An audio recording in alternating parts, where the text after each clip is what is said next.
Khaled Rashid laughed when he heard the ridge collapse.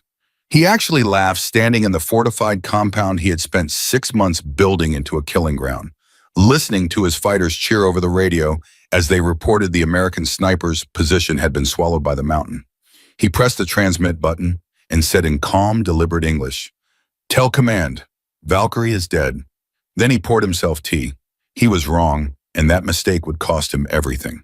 Before we go any further, if this is your first time here, hit that subscribe button right now and turn on notifications so you never miss a story like this one. Drop your city in the comments below. Tell me where you're watching from. I want to see how far this story travels. Now let's begin. The storm came in fast, the way all dangerous things do in the Kunar province, without apology, without warning, and without any interest in the plans human beings had made. It was 03:47 hours when Chief Warrant Officer Cortana Thorne settled into her overwatch position on the eastern ridge approximately 400 meters above the compound. Her team was preparing to assault. The wind was already picking up, throwing ice crystals horizontally across the rock face, and the temperature had dropped 8 degrees in the last 40 minutes. She noted all of this in the practiced, unemotional part of her mind that had been trained over 22 years of service to record information the way a camera records light, without opinion, without bias, and without flinching. The emotional part of her mind, the part she kept locked behind layers of discipline and mission focus, was screaming. Something was wrong. She had known it since the briefing 3 hours ago at Forward Operating Base Coast. She had sat in that cramped room with its whiteboard maps and satellite printouts and listened to the intelligence officer walk them through the target package with a confidence that didn't match the information being presented. 8 fighters, lightly armed, 1 entry point compromised. Clean extraction window of approximately 40 minutes. She had raised her hand. Not the gesture of someone asking permission, but the quiet, deliberate movement of a person who has earned the right to speak in rooms like that one. "Sir," she had said, who validated the fighter count. The intelligence officer had blinked. "Assets on the ground." "Which assets? That's above your clearance, Chief Thorne." She had held his gaze for a moment. The topography on that eastern approach creates a natural choke point at the compound's only accessible entry. If someone knew we were coming, and I'm not saying they do, I'm saying if that's where you'd concentrate your heavy weapons, that's where you'd want us walking. The room had gone quiet. Lieutenant Commander Davis, the mission lead, had cleared his throat. "Your concerns are noted, Valkyrie. The mission proceeds as briefed." That was the last conversation she'd had in any room that felt like civilization. Now she was on the ridge, her body pressed against cold rock, her eye behind the scope of her MK-13 sniper rifle, watching the compound below through swirling snow. Her earpiece carried the low-focused voices of the assault team as they worked their way down the mountain toward the target, moving in the way SEALs move, controlled, methodical, and as quiet as shadow. "Valkyrie, you have eyes." That was Petty Officer Marcus, web call sign, Hammer, the team's point man. Young, precise, and utterly fearless in a way that sometimes frightened her, because fearless and reckless are separated by a margin so thin that only experience can see it. "I have eyes," she said. "No movement at the perimeter, which I don't like." "You don't like no movement." "I don't like the kind of no movement that looks like waiting." Webb was quiet for a moment. "You always this warm and reassuring before an op.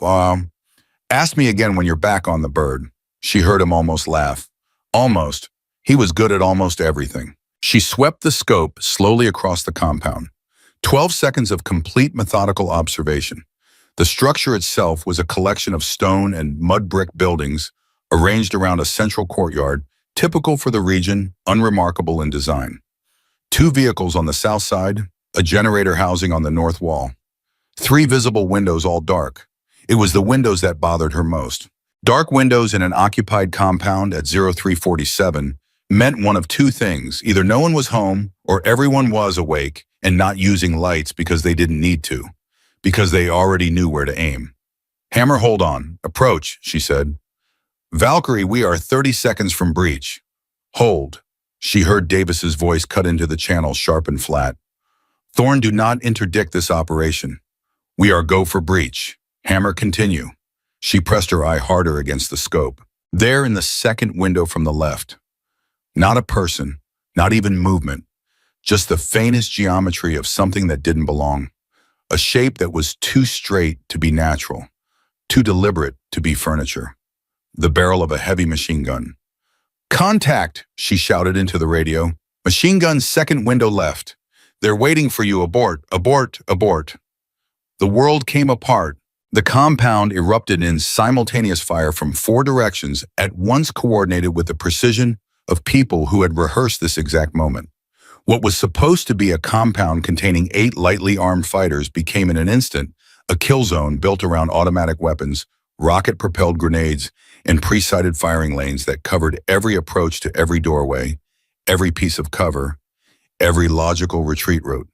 Her team was in it before she could pull them back. Taking fire, south wall, heavy machine gun, we need suppression. RPG team, north rooftop. Hammer is hit, hammer is hit. I can't push through, I can't. She was already working. The first shot she took eliminated the machine gun crew in the second window. One round, the calculation done in fractions of a second, the trigger break smooth and final. The gun went silent. She moved to the next target before the sound of the first shot finished echoing off the mountain walls. The RPG team on the north rooftop, 2 men setting up a second launcher while a third provided cover. She took the shooter first, then the loader. Then, because there was no pause between decisions, when her team was dying below her, the cover man who had only just realized what was happening. 3 shots, 3 seconds. 3 men who would never fire at anyone again. "Suppression on the rooftop," she called. "RPG team is down. Hammer status." Webb's voice came back, ragged, high, not quite controlled. I'm up. Grazed. We have 2 men down, 1 critical one. I need you to move. North wall has a blind spot at 40 meters. That's your cover. Go now." "Valkyrie, there are fighters between us and mine. I know. Move anyway." She was already on the fighters he was talking about. 3 men crouched behind a low stone wall at the compound's north entrance, partially concealed using the wall's shadow and the storm's interference to stay invisible to anyone who didn't know exactly where to look. She knew where to look. She had spent 22 years learning exactly where to look. 2 shots, a pause of less than a heartbeat. 3rd shot. "Path is clear," she said. "North wall 40 meters. Go." She heard Webb shouting at his men, heard boots hitting frozen ground, heard the particular silence of people running while trying not to breathe too loudly.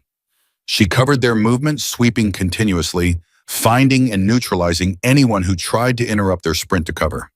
Then the mortar started. The first round hit 30 meters to her left, and the concussion of it pressed against her like a physical hand rattling the scope, rattling her teeth, filling her lungs with the compressed air of detonation. She registered it the way she registered all pain in the field, as information, not experience. Information said they have mortar crews positioned. Information said they have her grid. Information said they've been watching this ridge since before the assault team arrived. Information said she had been right. That thought flickered through her mind for exactly 1 second, and then she let it go. Because being right in a briefing room and being alive on a ridge are 2 separate problems, and only one of them matters now. "Davis, I need extraction for the ground team. I need it now. Mortar fire is registered on my position. This op is compromised." "I'm aware, Thorne. Do not leave your overwatch position." "Sir, that is a direct order. Hold position." The second mortar round hit 18 meters away. She felt the ridge shudder beneath her. Not the way ground shudders from a nearby impact. She had felt that dozens of times and knew its specific quality. This was different. This was the shudder of something structural, something geological, a tremor that passed through the rock beneath her body and continued downward in a way that suggested the rock beneath her was no longer where it was supposed to be. "Davis," she said, and her voice was completely level. "The mortar fire is hitting the ridge at a fracture point. The mountain is destabilized. I need to move. Or, hold position, Thorne. The team needs your overwatch." "Sir, if this ridge gives way, that is not your primary concern right now. Focus on your sector." She was quiet for exactly 2 seconds. In those 2 seconds, she made a decision that 22 years of service had been building toward. She decided that she was going to do exactly what she had always done, put her team first, stay on position, and trust that the mountain was more solid than it felt. It was the right decision and the wrong decision simultaneously, which is the nature of decisions made without complete information in the dark during storms on the side of mountains in Afghanistan while mortars are hitting. The third round hit the ridge directly. Not nearby, not adjacent, directly. She felt the detonation compress through her chest before she heard. It felt the rock beneath her hands turn to rubble, felt the fundamental wrongness of solid ground, becoming suddenly catastrophically not solid. She had a fraction of a second, maybe less, in which she understood exactly what was happening. Not fear, not resignation, just understanding. The kind of understanding that comes without being called, without warning, without apology. The ridge collapsed, not partially, not at its edges. The entire eastern face of that ridge, 30 meters of frozen rock, icebound earth, an accumulated mountain came apart and moved, and she moved with it, inside it, part of it buried in an avalanche of her own overwatch position as the mountain swallowed her whole. The last thing she transmitted before the radio died was not a distress call. It was not a message to anyone she loved. It was not a final word. It was targeting data. Mortar crew northeast ridge, 275 meters, elevation -40, bearing 110, and then the static, and then nothing. In the Tactical Operations Center at FOB Coast, the drone operator watched the thermal feed cut out. 1 second there was a heat signature on the eastern ridge. The next second there was rock and ice and the diffusing warmth of things that had recently been warm and were no longer generating heat. The intelligence officer looked at his screen for a long moment. Then he said quietly to no one in particular, "Ridge has collapsed. We've lost Valkyrie's position." Davis's voice on the command channel was controlled, professional, and bleak. "Copy. Thermal confirmation. Negative heat signature. Drone feed shows complete ridge collapse. Sector is buried." A pause. The kind of pause that happens when the people in the room know what comes next, and none of them want to be the one to say it. Colonel Garrison Blackwood, who had been standing at the back of the operations center since the assault began going wrong, stepped forward. He was a large man, quiet in the way that people who have seen a great deal become quiet, not withdrawn. Just economical, as if he had learned long ago that words should be chosen carefully and used only when they are necessary. He looked at the screen. He looked at the flat, thermal empty space where Cortana Thorne had been. "Time of signal loss," he said. 0421 hours, sir." He was quiet for a moment. "Pull every drone asset we have over that ridge. All frequencies, full spectrum. I want confirmation." "Sir," the visual. "I said I want confirmation. Pull every asset." The room moved. People typed. Drone feeds shifted and repositioned. For 11 minutes, every electronic eye available was focused on the collapsed eastern ridge of a mountain in Kunar province, while the storm continued to drop ice and wind and indifference on everything below it. 11 minutes. No signal, no heat, no movement, no voice. At 0432 hours, Colonel Blackwood walked to the mission log terminal.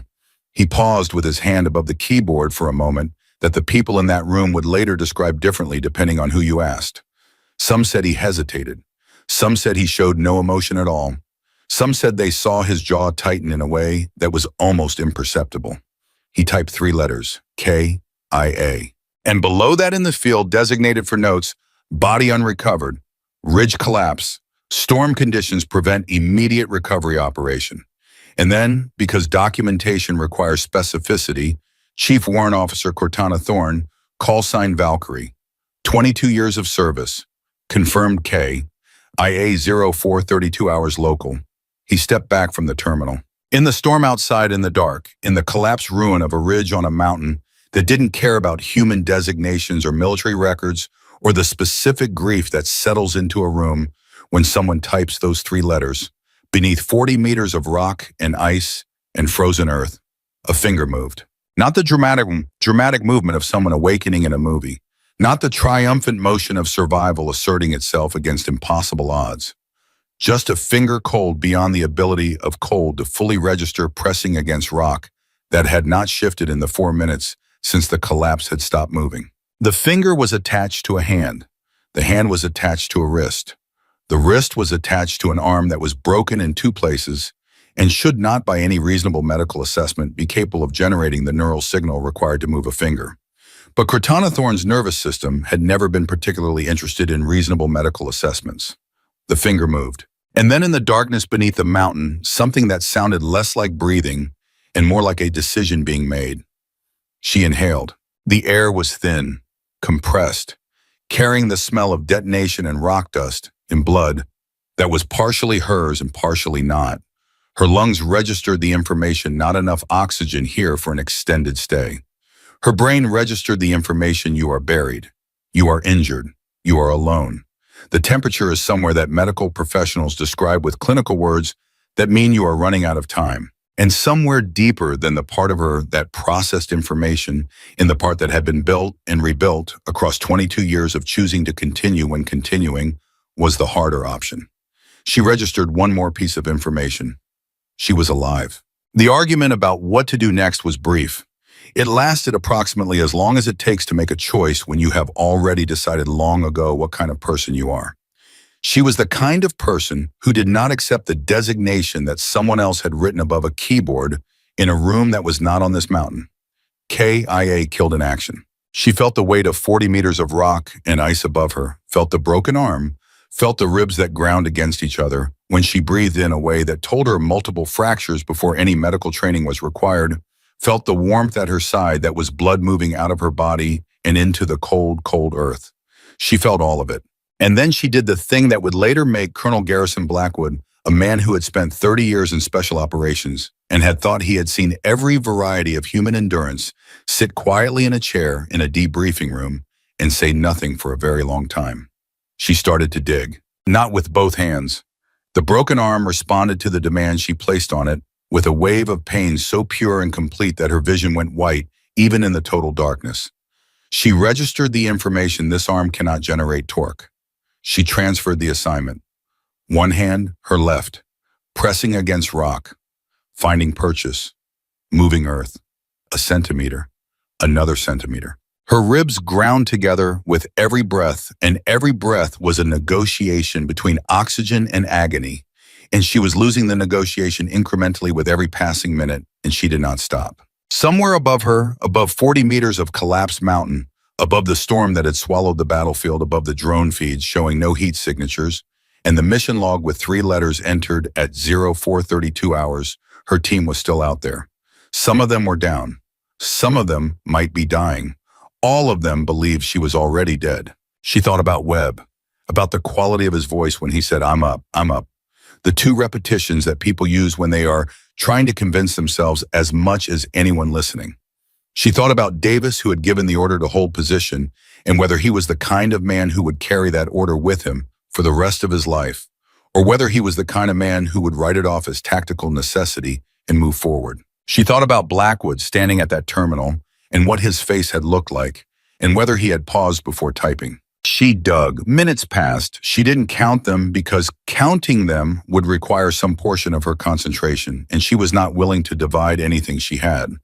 She was one single directed force pointed in one direction, which was up, in everything she was every year of training, every decision she had ever made that had brought her to this ridge on this mountain in this storm was behind that direction. The first suggestion of cold air that was not recycled through 40 meters of compressed rock hit her face like something sacred.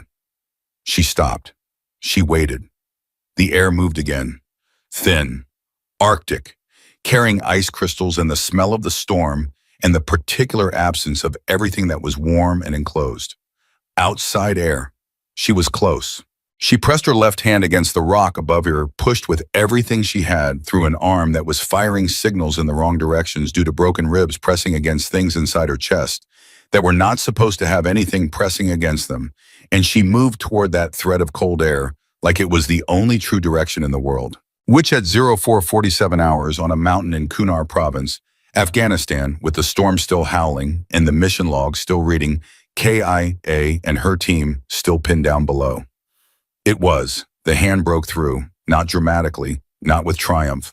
Her left hand punched through the surface of the collapsed ridge and into the open storm air, and the storm received it without ceremony, without recognition, without any acknowledgement that something extraordinary had just happened. But something extraordinary had just happened. Chief Warrant Officer Cortana Thorne, call sign Valkyrie, officially designated, killed in action at 0432 hours, pulled herself out of the mountain. It took 7 minutes. Later, when people tried to describe what those 7 minutes must have been like, they found that language failed them in specific ways.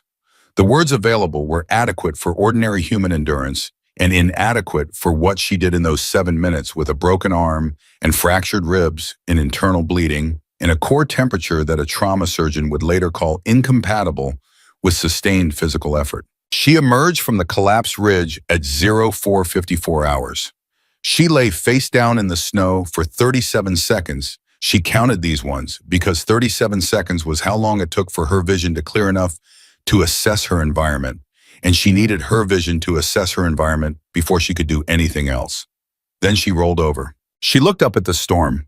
She looked at the sky that had no sky in it, only cloud and wind and ice, and the suggestion of a mountain above her that had already done its worst. She took stock. Left arm functional. Right arm broken, splinted inadequately by the collapse itself, having forced the fracture into a position that was excruciating but stable. Ribs, multiple fractures, minimum 3, possibly 5 breathing, manageable if she kept the breaths shallow and didn't do anything that required sudden, deep oxygen intake. Internal bleeding present location, uncertain rate, uncertain timeline, to incapacitation, uncertain but finite. Hypothermia advanced. Hands and feet in the early stages of tissue damage, core temperature low enough to affect decision-making, and she would need to account for that. Mk13 rifle gone, buried. Sidearm Sig Sauer P226 present. Holster intact, 7 rounds in the magazine, plus 1 in the chamber. Radio damage, intermittent function at best, no guarantee of transmission range. Combat knife present. She was on an enemy-controlled mountain. Her team was below her. The people who had built this kill zone specifically to destroy her team were between her and them. She was injured, freezing, armed with a pistol, 7 rounds plus 1 and a knife. She got up, not easily, not without cost. Her body submitted a comprehensive objection to the instruction through every available channel simultaneously. She acknowledged the objection and stood anyway, because the alternative was to lie back down on a mountain that had already tried to keep her once, and she had already made her decision about mountains that tried to keep her. The wind hit her standing and tried its best. She stood in it. Then in the darkness of a storm on a mountain in Kunar province, she began to move. Not away from the enemy, not toward the distant safety of a forward operating base, not in any direction that the people who wrote the mission briefing would have predicted, or the people who had built this trap would have expected, or the intelligence officer who had said 8 lightly armed fighters would have planned for. She moved toward the sound of the fighting, because her team was down there, and Valkyrie was not the kind of operator who simply disappears. 0501 hours. Kunar province. Temperature, -14 Celsius. Wind speed, 41 knots. She had been moving for 7 minutes when she heard the first voice. Not her team. The accent was wrong. The cadence was wrong, and the tone carried the specific quality of men who believe they have already won. 2 fighters moving along the ridge path above her, talking in the casual way of people conducting a search they consider a formality. Their flashlight beams swept the slope in lazy arcs. They were not looking carefully. They were looking the way you look when you are confirming something you already believe to be true. They were looking for a body. Cortana pressed herself against the rock face and breathed in the shallow, controlled way her broken ribs would allow. 7 rounds plus 1 in the chamber. She could not afford to spend ammunition on men she could avoid. Not yet. The cold was working against her. Her fingers were slow. Her reaction time degraded, and she knew it, which meant she had to compensate by being smarter than her body's current limitations. She let them pass. They were 3 meters above her when the closer one stopped. She heard his boot shift on the ice, heard him say something to his companion in Pashto that she translated without effort. 22 years in and out of this country had given her the language the way it gives everyone who stays long enough, completely and without affection.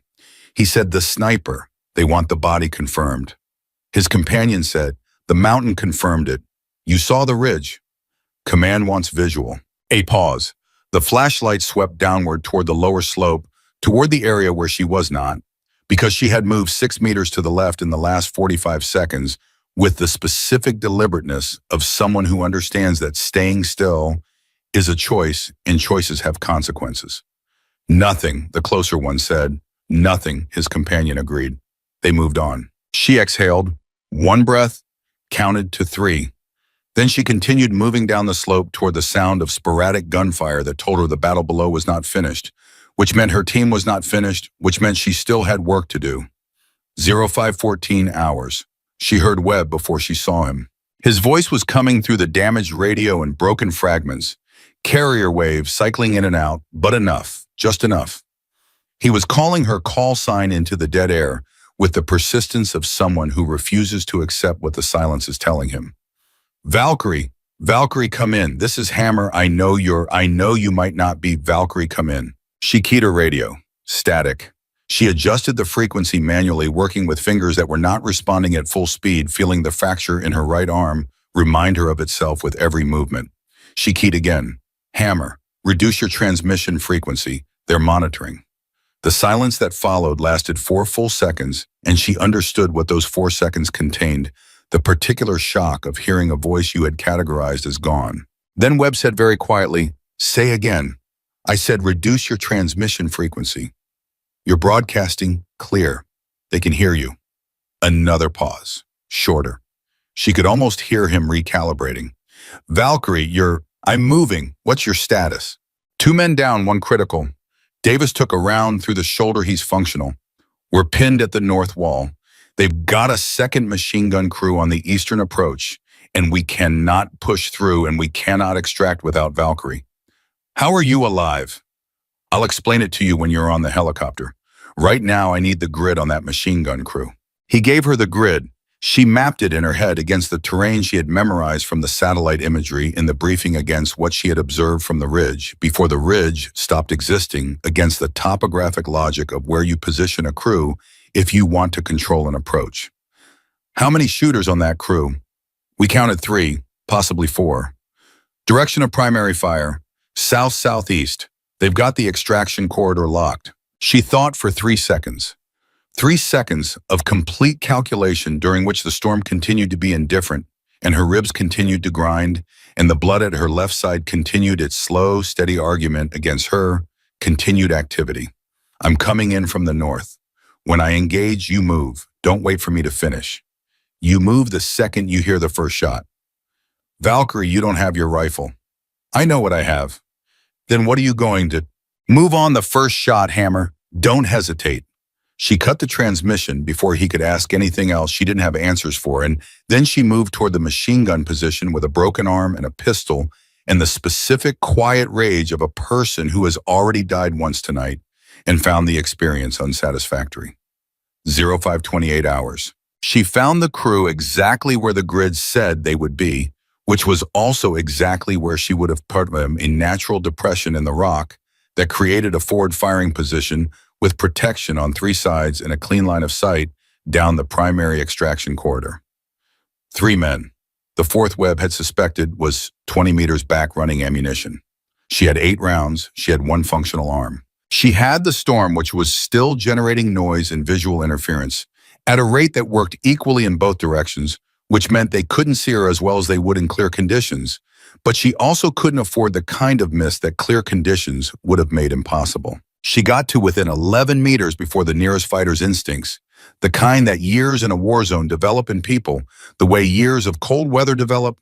Tolerance told him something was wrong. He started to turn. She fired. The first shot eliminated the gunner at the weapon. The second shot, she was moving laterally as she fired, never stopping, never presenting a stationary target, took the man who had been turning. The 3rd and 4th went to the remaining crew member, who was fast, genuinely fast, and managed to bring his weapon halfway to a firing position before the 4th round found him. The ammunition carrier, 30 meters back, shouted something and ran. She let him run. He was running away from her team's extraction corridor, which was the only direction that mattered. She keyed the radio. Move, now! She heard Webb shouting at his men, heard the sound of people who have been compressed behind cover for too long, suddenly released into motion. Heard boots. Heard the specific grunting effort of men carrying a wounded teammate through terrain that doesn't accommodate urgency. She covered the corridor, 1 round left in the magazine plus 1 in the chamber. 2 rounds. She made them mean something, eliminating a fighter who appeared at the compound's north entrance with his weapon up and his eyes already finding the moving shapes of the SEAL team. 1 round. She moved to the machine gun the crew had abandoned and checked it with her left hand. Functional. Ammunition feed intact. She swung it toward the compound and held the trigger for 4 seconds. Not aimed fire-suppressing fire, the kind that makes people who are thinking about chasing a retreating enemy instead think about staying behind the wall they're already behind. Then she let go of the trigger and followed her team. 0541 hours. Webb found her in the dark, or she found him. It was mutual, the way collisions are mutual, both parties moving toward the same point at the same time. He stopped when he saw her. Actually stopped moving. She watched his face in the brief illumination of a distant muzzle flash and saw something happen there that she had no language for and didn't try to name. "You're bleeding," he said. "So are you. Yours is worse. Run the triage when we're at the extraction point." He looked at her for one more second. 2, she understood that he needed that second, needed to reconcile the thing that had been impossible 30 minutes ago with the evidence currently standing in front of him, asking him to keep moving. "Right," he said. "Extraction point? Right." They moved. Davis was with the main group, his arm bound against his chest, his face carrying the gray-white quality of a man managing significant blood loss on willpower and adrenaline. He looked at Cortana when she came into the group and said nothing for a moment that she didn't make him feel. Then he said, "Thorne." "Sir, you were..." He stopped, started again. "Command has you listed as KIA. I'm aware. Are you..." He looked at her right arm at the way she was holding it at the set of her jaw. "How bad..." "I'm mobile. What's our extraction window?" "We called for emergency extract 20 minutes ago. They're holding the bird 2 kilometers north because of the weapons fire. We need to reach the secondary LZ. How many are we carrying?" "Petty Officer Kim is critical. Petty Officer Reyes has a through and through in the thigh he can move with support. You and I are..." He paused. "Functional." The word landed between them with the full weight of everything it was underrepresenting. "Then we move," she said. He nodded, and she saw it just for a moment in the way he nodded the thing beneath the commander's composure. Not guilt. Guilt was too simple. Something more complicated than guilt, which is what you carry when you gave an order based on incomplete information and someone paid the price for your certainty. She could have said something about it. She chose not to. There would be time later for the conversation that lived inside that nod. Right now, there were 2 kilometers of enemy-controlled mountain between her team and a helicopter. "Move," she said. 0554 hours. They were 600 meters from the secondary LZ when the radio Webb was carrying came alive with a voice that didn't belong to their team. It was in English. Clear, calm, deliberate English. "Chief Thorne." She stopped walking. The team stopped behind her. Webb looked at the radio, then at her. The voice continued, "I know you can hear me. We've been monitoring your frequency since you broke the mountain silence. You are impressive. Genuinely. 22 years, and you still climb out of what I put in your way. That is worthy of respect." Khaled Rashid. She had studied his file. She knew his voice from intercepted communications. She knew his background, educated in London, radicalized in Peshawar, operational for 11 years. And never once captured, because he was the kind of man who planned for every contingency and then planned for the contingencies within the contingencies. He had planned for her surviving the ridge. She picked up the radio. She keyed it. She said, "You built a good trap." "Thank you. I built it specifically for you, actually. The intelligence about 8 fighters that was placed knowing your team would receive it, knowing you would object, knowing your commander would override you. People with reputations as good as yours and attract the specific kind of operational arrogance that makes them predictable." Webb was looking at her. His face said about 9 things simultaneously, the dominant one being, "What do we do?" She held up one finger. "Wait, what do you want, Khalid? I want you to understand something before you reach your helicopter. I want you to understand that this was never about tonight. Tonight was an audition. I wanted to see what you actually were, whether the file matched the person." A pause. "It does, which means you are more dangerous than I initially calculated and I need to adjust." "Adjust however you'd like. We're still leaving." "Yes, you are. I'm letting you leave because I want you to carry something back with you." His voice shifted not in tone, but in the quality beneath the tone, the place where real information lives. "The operation that sent you here tonight was not generated by your intelligence services. The source was internal. Someone inside your chain of command wanted this operation to proceed exactly as it did. Someone wanted to see what happened when Valkyrie walked into my compound sights. Silence. Cold wind, her ribs, her arm, the blood at her side that had not stopped. You're running a deception, she said. I'm giving you a gift. Whether you believe it is your choice. But ask yourself who benefits from a legendary operator being declared K.A., who gets quieter about certain questions when Valkyrie stops asking them. She keyed off the radio. Webb was staring at her.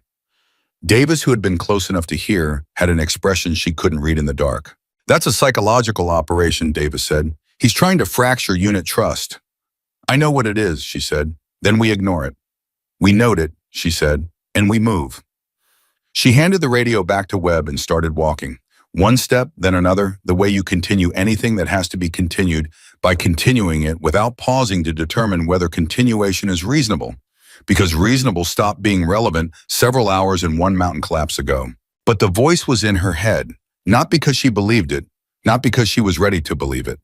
Because 22 years of operational instinct had given her a specific physical response to information that deserves to be filed rather than discarded.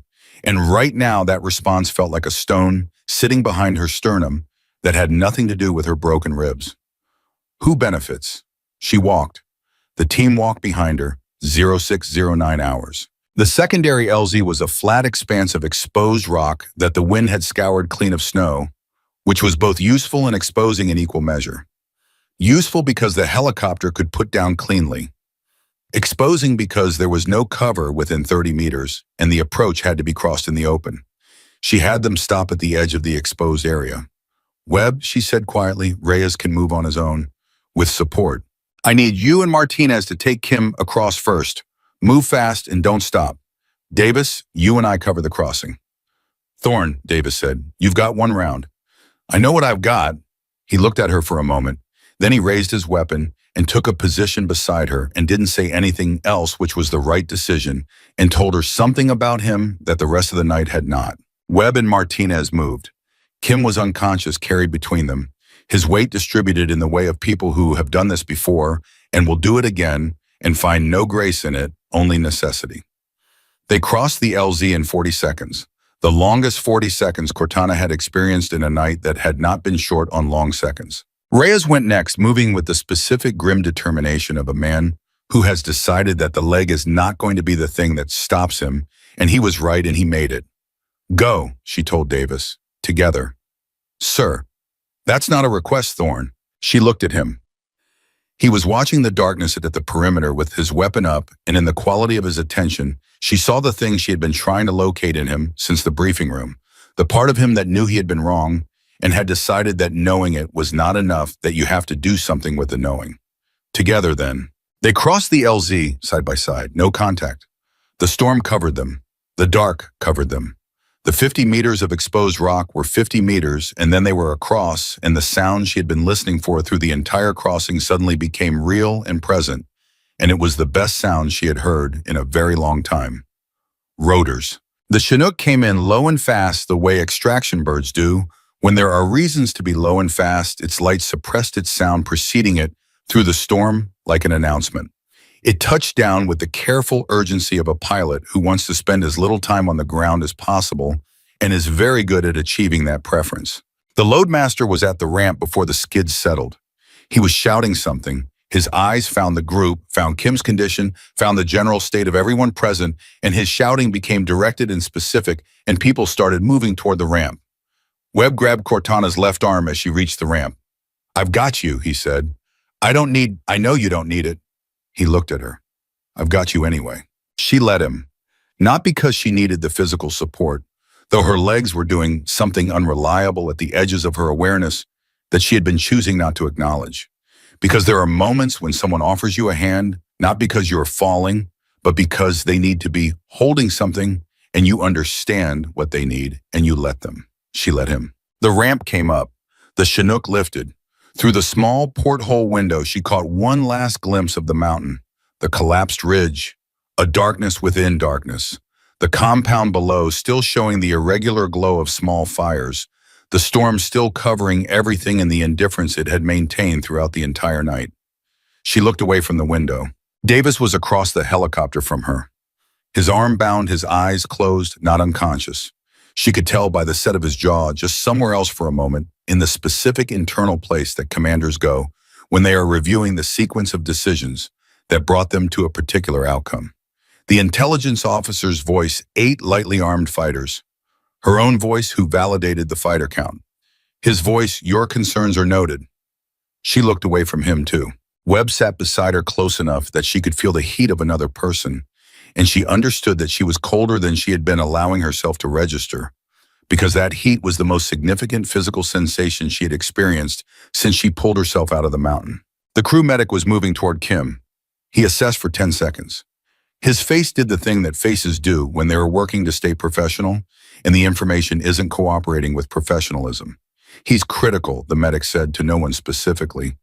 We need to push fluids now. Then push them, Webb said. The medic moved, hands and equipment in the specific organized chaos of emergency medicine in a moving aircraft in the dark over mountains in a storm. Cortana watched.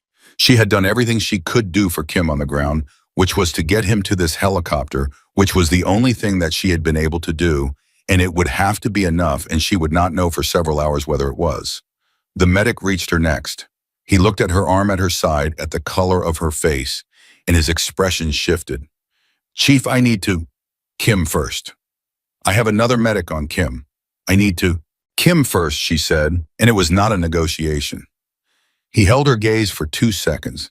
Then he went back to Kim. She sat back against the aircraft wall and felt for the first time since she had pulled her hand through the surface of the collapsed ridge, the specific quality of exhaustion that lives below.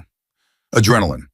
Not the crash of it, not the collapse, but the first suggestion that the systems which had been running at emergency capacity were beginning to tabulate what emergency capacity costs.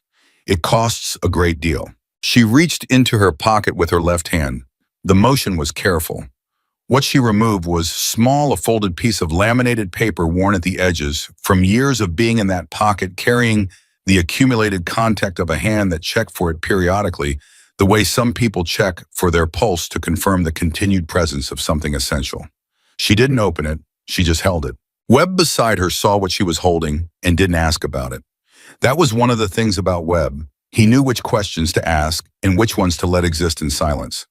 The helicopter banked. The mountain fell behind them.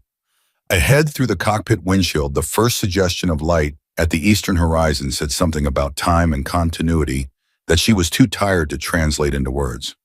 She was alive. Her team was alive, or most of it, or enough of it, in the way that enough is always a complicated accounting in situations where none is the alternative. Khaled Rashid's voice was still in her head. The stone behind her sternum was still there. Who benefits from Valkyrie being declared KIA? She filed it, put it behind the wall with everything else that would need to be opened and examined when she was somewhere that was not this helicopter over these mountains in this storm. She was not ready to look at it yet.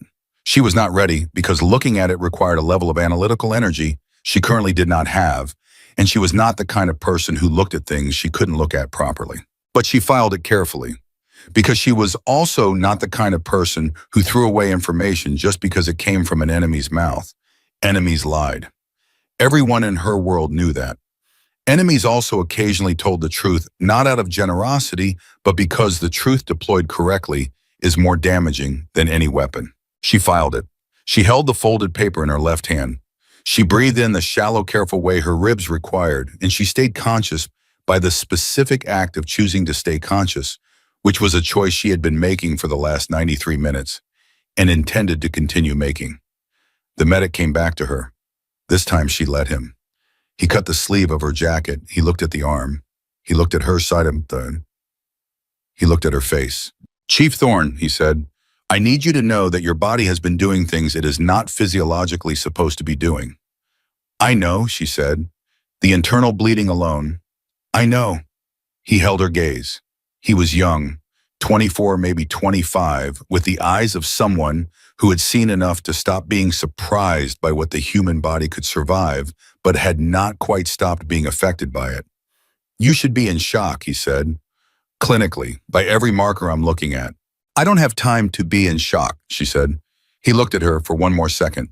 Then he started working and she let him work, and the helicopter moved through the storm toward morning and toward the forward operating base where a mission log still had 3 letters next to her name that were going to need to be corrected. KIA. She was going to have something to say about that. But first she was going to let the medic work, and she was going to keep holding the folded paper in her left hand. And she was going to keep breathing shallow and careful. The way you breathe when breathing is a choice and you have decided to keep making it. One breath, then another. The storm fell behind them. The mountain fell behind them. Valkyrie did not.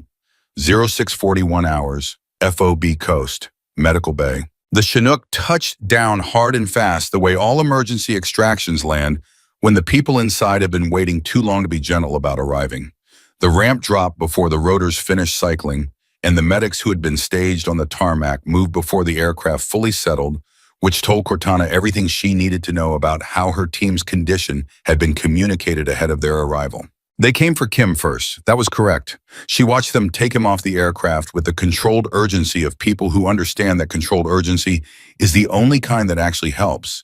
And she tracked his face as they moved him past her, looking for the thing she needed to see. She found it the faint, barely there movement of his chest, shallow and wrong in its rhythm, but present. Still present. Then the second team reached her, and she discovered that standing up was a different problem than it had been 40 minutes ago. Her legs submitted their report on the subject of continued cooperation, and the report was not favorable. Webb caught her before she made contact with the aircraft floor. "I've got you," he said again. Same words as the ramp, same tone. "I'm fine," she said. "You said that on the bird too." He looked at her. "You're not fine, Valkyrie. That is not a criticism. That's a medical observation. You're not a medic." "No, but I can tell the difference between fine and not fine, and right now you are significantly not fine. So please, for the love of everything, let these people do their jobs." She let them. Not because she had run out of argument, but because the distance between the helicopter and the medical bay door was approximately 30 meters, and her legs had entered into a separate negotiation with gravity that she was not winning. And practical problems require practical solutions. They got her inside. 0658 hours. The medical bay at FOB Coast was not a hospital. It was what a hospital looks like when the people building it had access to determination and limited access to everything else. But it had what mattered: lights, equipment, and Dr. Rachel Osei, who was the kind of physician that forward operating bases generate when they take competent people and give them impossible situations for long enough that competence evolves into something else entirely.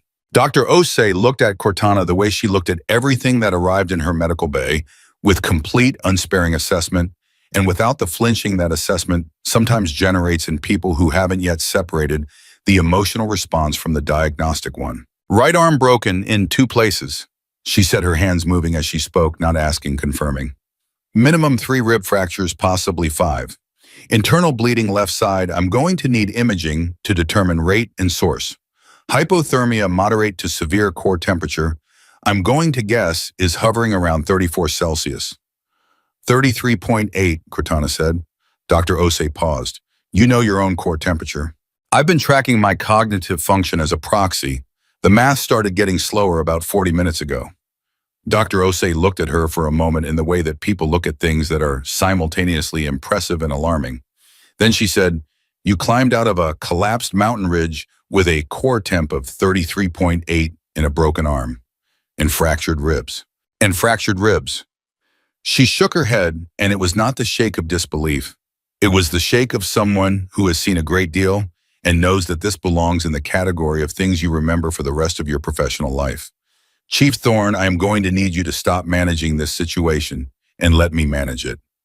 "Kim," Cortana said. "Status. He's in surgery. Dr. Marchetti has him. He's in the right place." "Is he going to make it?" Dr. Osei met her eyes. "I don't know yet. Marchetti is good. Kim is strong. Those are the facts I have right now." Cortana absorbed that, filed it in the same place she was keeping everything else that needed to be survived before it could be processed. Then she lay back on the table and said, "Do what you need to do." Dr. Osei did what she needed to do, and it was not comfortable. And Cortana did not make a sound through any of it. which Dr. Osei noted in the specific way that medical professionals note the things that tell them something about who they're treating. 7:19 hours. Colonel Garrison Blackwood came through the medical bay door, or 11 minutes after the surgical team had stabilized Cortana enough for her to be categorized as critical but stable, which was a significant reclassification from the dead that the mission log had her filed under. He stood at the foot of the bed for a moment. He was a large man who took up space without seeming to try, and right now he was using none of that space. He was standing at the foot of the bed of a woman he had declared dead 2 hours and 47 minutes ago, and his face was doing the thing that happens when a person's professional composure and their human response to a situation are pulling in opposite directions with roughly equal force. He said, "Chief Thorne." She said, "Sir." He was quiet for a moment. Then, "You were declared KYA at 0432. "I'm aware. I typed it myself." Something in his voice when he said that, not guilt. She had already noted that guilt was too simple for what this was, something more specific. The weight of a particular action performed in good faith based on available information, which is what decisions usually are, and which does not protect you from carrying them when the information turns out to have been incomplete. "You had no reason to believe otherwise," she said. "No." He pulled a chair to the side of the bed and sat in it, which was not the gesture of a colonel conducting a debrief. It was the gesture of a man who needed to be at the same level as the person he was talking to. The drone confirmed complete ridge collapse, no heat signature, no signal, storm conditions eliminating recovery access. He paused. It was the correct call with the information available. "I know. That doesn't make it less." He stopped. "I was in that TOC when we lost your feed. I watched it go dark. 22 years, Thorne. I know your record. I know what you can do, and I still—" He stopped again. "I still typed it." She looked at him. "Sir, you made the right call. I would have made the same one." Something shifted in his expression. Not relief exactly. The thing that lives next to relief and is harder to name, the partial release of a weight that you will carry for a while regardless of what anyone tells you, because certain experiences don't respond to permission. Then his eyes sharpened, and the other part of him, the part that had spent 30 years in special operations and had not survived that long without developing a specific kind of analytical instinct, came forward. "Tell me about the operation," he said. She told him all of it. The briefing, the fighter count that was wrong, the topography she had flagged, the fortified compound that was categorically not what the intelligence package had described, the mortar crew that had her grid from the start. She told it in the flat, precise way of an operator giving an after-action report without editorializing and without the emotional weight she was choosing to keep separate from the facts. When she finished, Blackwood was quiet for 12 seconds. She counted. Then he said, "The intelligence. Yes. You believe it was deliberately compromised." She was quiet for exactly the length of time it took her to decide how to answer that. "I believe it was inconsistent with operational reality in ways that are difficult to explain through normal intelligence failure."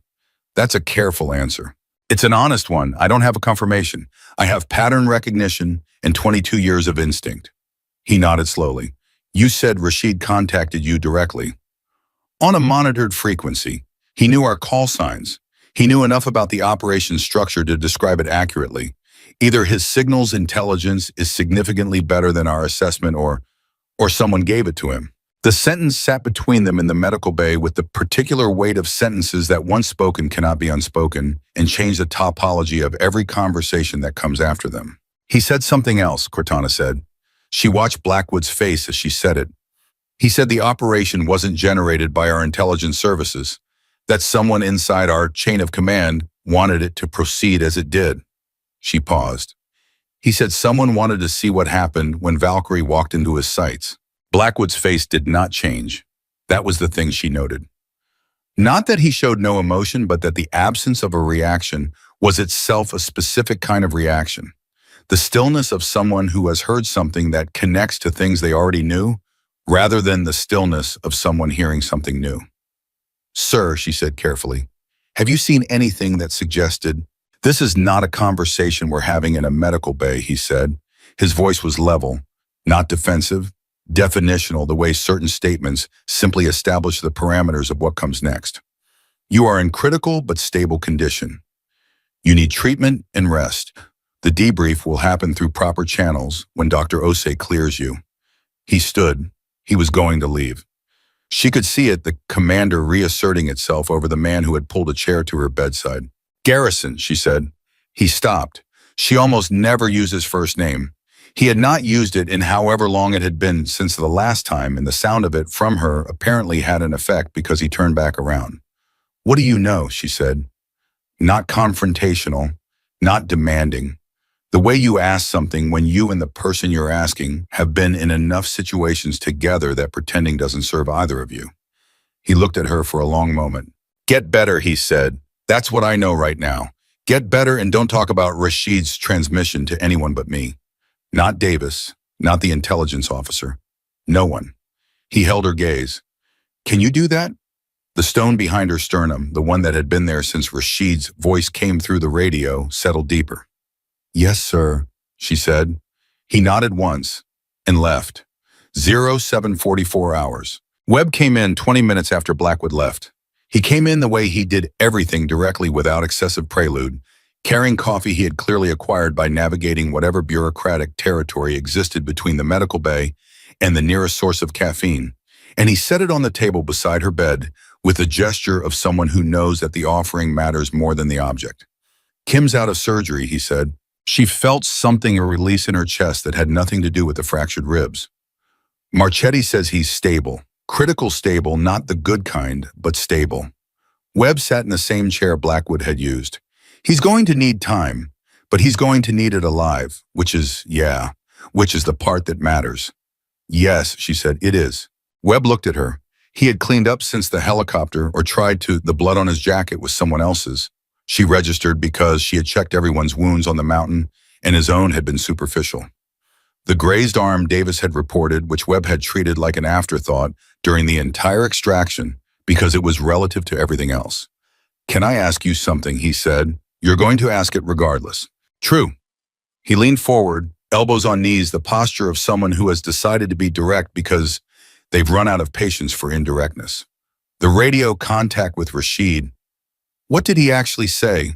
Because I heard it in pieces and I've been filling in the gaps with my imagination, and my imagination is not helping me. She looked at him. Webb was 26 years old, 8 years of service, and one of the most operationally capable people she had worked with in the last decade. He was also at this moment sitting in a chair in a medical bay, having survived a night that should have killed them both, and he had the eyes of someone who needed to understand what he had survived because understanding it was the only way to know how to carry it. She told him what Rashid had said. Not the tactical parts, those were Blackwood's territory now, but the core of it, someone inside our chain of command, someone who wanted to see what happened. Webb was quiet for a long time after she finished. Then he said, "You believe him." "I don't know what I believe yet." "That's not what I asked. I asked if you believe him." She looked at the ceiling. "I believe the intelligence package was wrong in ways that don't feel accidental. I believe a mortar crew had my grid before the assault began, which means they knew where I would be positioned before I selected the position. I believe the fighter count was wrong by a factor of 4, and that kind of discrepancy in an asset-validated package requires explanation." She paused. Whether Rashid is the right person to be providing that explanation is a different question. But the questions are real. The questions are real. Webb absorbed this. He had the quality she valued most in young operators, the ability to sit with uncomfortable information without either dismissing it or being destroyed by it. To hold it, turn it over, examine it without flinching. "What do we do?" he said. "Right now, you follow Dr. Osei's instructions, you check on your team, and you don't say anything about Rashid's transmission to anyone." He looked at her. "Anyone? Anyone?" He held her gaze for a moment. Then he nodded the way he had nodded on the helicopter when she let him help her to the ramp, complete without condition, without demanding more explanation than she was prepared to give. "Okay," he said. He picked up his coffee, stood, and started for the door. He stopped. "Valkyrie." She looked at him. "The targeting data," he said. "The last transmission you made before the ridge collapsed. Mortar crew northeast ridge 275 meters. He paused. "We verified the grid this morning on the drone feed. You were exactly right. If anyone had been in a position to act on that data, it was information," she said. "That's what Overwatch does.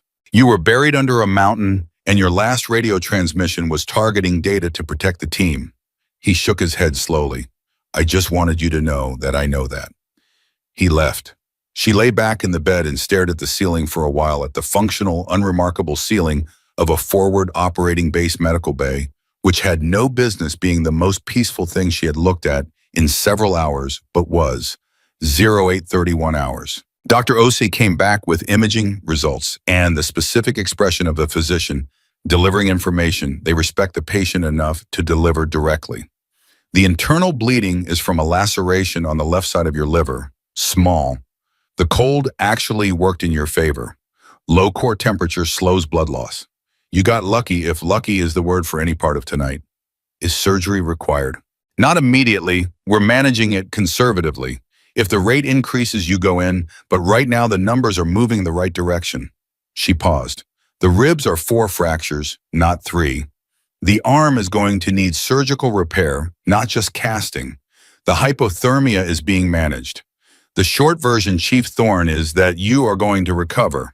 Fully, probably, but not quickly and not through willpower alone. Cortana looked at her. How long?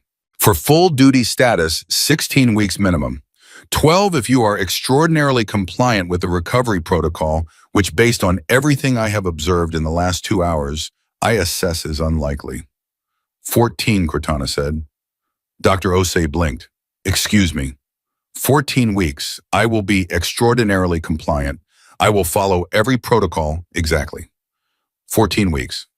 The doctor looked at her for a long moment. You're negotiating your recovery timeline. I'm providing a commitment with a realistic target. Dr. Osei shook her head, and it was the same shake as before, not disbelief, but recognition. 14 weeks, she said. If you comply, I will comply. I'm going to hold you to that. I expect you to. Dr. Osei left. The medical bay was quiet. From somewhere down the corridor came the sounds of a facility doing what facilities do, the hum of machinery, the clipped exchanges of people with tasks, the specific background noise of a place built around the management of things going wrong. Cortana lay in the silence and did the thing she had been postponing since the helicopter. She opened the folded piece of laminated paper. It was a photograph laminated because photographs in her line of work do not survive field conditions without protection. In the photograph were 2 people standing on a dock somewhere that had water and sunlight and the specific quality of an afternoon that had nothing in it to be afraid of. One of them was her approximately 15 years younger in civilian clothes squinting against the sun. The other was a woman about the same age, laughing at something that must have been said a half second before the shutter clicked because the laugh was complete and real, and the kind that photographs almost never capture accurately. Her sister Elena.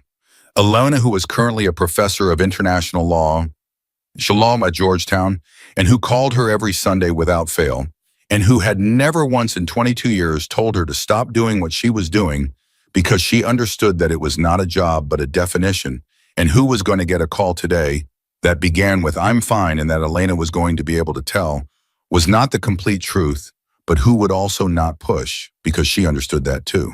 Cortana looked at the photograph for 30 seconds. Then she folded it carefully, the same fold it always had, the lamination worn soft at the creases from years of exactly this kind of looking, and put it back in her pocket. She closed her eyes. Not sleeping. She knew the difference between the choice to close her eyes and the choice to sleep, and right now this was the former. A moment of deliberate darkness. A brief pause in the continuous management of everything. A minute of simply being in a body that was damaged and alive, and in the specific state of having survived. She had been declared dead. She had refused the designation. She had moved through enemy-controlled terrain with 1 functional arm, 7 rounds, plus 1 and 4 fractured ribs, and she had brought her team out. Not all of them unharmed, not without cost, but out. Kim was in a recovery room, breathing on a ventilator, and his chest was still moving, and that was the cost being survivable, and she was going to hold on to that. But Rashid's voice was still there. The stone was still there, someone inside your chain of command. She thought about Blackwood's face when she had said it. The stillness, the particular absence of a reaction that was itself a reaction. The instruction, "Don't talk to anyone but me," that was not the instruction of a superior officer deflecting a sensitive topic. It was the instruction of someone who already knew there was a sensitive topic and had been managing that knowledge alone. For how long? She opened her eyes. The ceiling was still unremarkable. The medical bay was still humming. Down the corridor, Kim was still breathing. She reached for the coffee Webb had left. It was cold. She drank it anyway because it was there, and because something about drinking cold coffee in a medical bay on a forward operating base after a night like this one felt appropriately unglamorous, which was how most of the real things in her life felt. 0902 hours. The intelligence officer came through the door at 0902 hours. His name was Captain Drew Harlan. He was 31 years old, Yale educated, and had the quality of certain kinds of intelligence work that produces men who are technically brilliant and operationally abstract people who understand information architecturally but have a distance from the physical reality of what information acted upon produces in human bodies. He had the file, he had the briefing room, he had the satellite imagery and the asset reports in the 8 lightly armed fighters. He did not have the ridge. He did not have the mortar round. He had not dug himself out of a collapsed mountain with one hand. He came in with a tablet and the expression of someone conducting a formal inquiry, which told her immediately that this was not an informal visit. "Chief Thorne," he said, "I need to conduct a preliminary debrief on the intelligence failures from last night's operation. Specifically, I need your account, the compound's defensive posture relative to the pre-mission package." She looked at him. "Colonel Blackwood has not cleared me for debrief. I'm not operating under Colonel Blackwood's authority for this inquiry. This comes from..." "Then you need to take it up with Colonel Blackwood," she said. "I'm not giving an account of anything to anyone until he clears it." Harlan's expression shifted. It was a subtle shift, the adjustment of someone who expected a different response and is recalibrating. "Chief, this is a standard post-mission intelligence." "Captain Harlan," she met his eyes directly, "I was declared KYA 6 hours ago. I have 4 fractured ribs, a broken arm, internal bleeding, and residual hypothermia. I am not available for debrief until Colonel Blackwood says I am, and I am going to ask you to leave this room." A pause. "I'll come back when you are feeling better," he said. "You'll come back when Colonel Blackwood sends you," she said. He left. She watched the door for a moment after it closed. Then she reached for the tablet on the bedside table, the standard-issue FOB device connected to the base network, and she sent a single message to Blackwood's command channel. The message said, "Harlan came to my room. Formal inquiry framing, not operating under your authority," his words. The response came back in 4 minutes. It said, "I know, don't say anything, I'm handling it." She set the tablet down. "I'm handling it." Which meant there was something to handle. Which meant Blackwood already knew what was happening behind the inquiry. Which meant the stone behind her sternum had been correctly placed and was not going anywhere. She had survived the mountain. She had survived the storm. She had survived the kill zone and the mortar cruise and 40 meters of collapsed rock. The thing she had not yet survived was whatever had put her on that mountain in the first place. She understood, in the particular way she understood things, when her analytical mind had been running the calculation in the background while the rest of her was managing other problems, that last night had not been the operation. Last night had been the opening move, and she was still on the board. She reached into her pocket. She felt the folded laminate of the photograph without taking it out. The contact of it, the known, worn, reliable presence of it was enough. Outside the medical bay window, the sun was fully up over Kunar province, indifferent and bright and falling equally on everything below it, without distinction between the living and the dead, and the people who existed in the complicated territory between those two designations. Cortana Thorne was in that territory. She was not going to stay in it. 1,047 hours. FOB Coast. Day 2. She had been awake for 31 hours when Blackwood finally came back. Not the polished, composed colonel who had sat at her bedside the morning before. This version of Blackwood moved differently, tighter, more deliberate, the way experienced operators move when they are carrying something that has weight and shape and requires careful handling. He closed the door behind him. He checked the corridor through the small window in the door before he turned around. That single gesture, the check, the pause, the confirmation that the corridor was empty told her more than anything he was about to say. He pulled the chair to her bed again, sat, leaned forward with his elbows on his knees, which was the same posture Webb used when he had decided to stop being indirect and she noted the similarity and filed it. "How are you feeling?" he said. "Tell me what you found," she said. He looked at her for a moment, then he let out a breath that was not quite a sigh. Something shorter, more controlled the release of pressure that has been building rather than the expression of fatigue. The intelligence package for last night's operation went through 4 verification layers before it reached Lieutenant Commander Davis. Standard process, asset report signals, corroboration imagery analysis, command review. He paused. "I pulled the original asset report this morning." She waited. The original report identified 23 fighters, fortified compound, heavy weapons present, high probability of coordinated resistance. He held her gaze. By the time it reached Davis's briefing, it read 8 lightly armed fighters, minimal resistance, clean extraction window. The medical bay was completely quiet. "Who touched it between the asset report and the briefing?" she said. "2 people, an analyst at the intelligence fusion cell in Bagram who processed the raw data, and the officer who reviewed it before forwarding to Davis." He paused. "Captain Drew Harlan." The name landed in the silence like a stone dropped into still water, without drama, without announcement, but with the specific disturbance that radiates outward and keeps radiating. "The same man who came to my room yesterday morning," she said. "The same man," Blackwood said, framing a formal inquiry, "wanting your account of the compound's defensive posture relative to the pre-mission package." He let that sit for a moment. "He wanted to know what you knew, and how much." She thought about Harlan's face when she had told him to leave. The subtle recalibration. The expression of someone adjusting to an unexpected response. She had read it as arrogance at the time, the adjustment of a man unaccustomed to being refused. She understood now that it was something else. It was the adjustment of a man who had come to take a measurement and found the instrument uncooperative. "Does he know you pulled the original report?" she said. "Not yet. I moved carefully." Blackwood's jaw tightened in the way she had noted before, barely perceptible but present. "The analyst in Bagram, the one who processed the raw data, I tried to reach him this morning. He was found dead in his quarters at 0600. They're calling it cardiac arrest." The silence stretched. "He was 28 years old," Blackwood said. She absorbed it, filed it, felt the stone behind her sternum get heavier in a way that was not metaphorical anymore. Her body was registering something that her analytical mind had already categorized, and the 2 systems were arriving at the same conclusion from different directions. "This goes higher than Harlan," she said. "Yes," Blackwood said. "It does." "How high?" He was quiet for 7 seconds. She counted them because the length of the silence told her something about what came next. 7 seconds was the pause of a man deciding how much truth serves the situation and how much creates danger that he cannot yet contain. "I don't know the ceiling," he said. "I know the floor. Harlan is not the architect of this.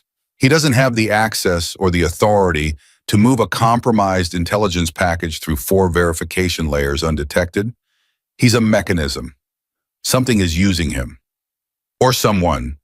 Or someone," he agreed. She looked at the ceiling.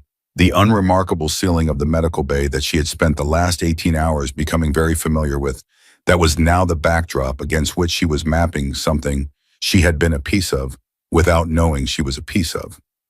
"Rashid said someone wanted to see what happened when Valkyrie walked into his sights," she said. "At the time, I categorized it as enemy psychological operation, deception tactic designed to fracture command trust. And now I think he was giving me accurate information with the intention that I would survive to use it." She paused. "Which means he wanted it investigated. Which means Rashid and whoever is running Harlan are not the same team. There's a conflict happening that I don't have the full picture of." Blackwood stared at her. "You got that from one radio transmission in the middle of a firefight. I've been thinking about it for 18 hours. He almost smiled. It was not a happy expression. "I need you to do something for me," he said, "and I need you to understand why I'm asking you and not someone else." "Because you don't know who else is compromised," she said. "Because I don't know who else is compromised," I confirmed. "The inquiry Harlan is running, it's going to generate a formal report on last night's operation. That report will conclude that the intelligence failure was a product of imperfect human terrain data and operational overconfidence in the mission lead." He looked at her steadily. It will specifically note that Chief Warrant Officer Thorne's objections during the briefing were recorded and that the decision to proceed was within Commander Davis's operational authority. She understood what he was telling her. The report would be accurate about the surface of what happened. It would be accurate in a way that covered everything underneath. It will bury the original asset report, she said.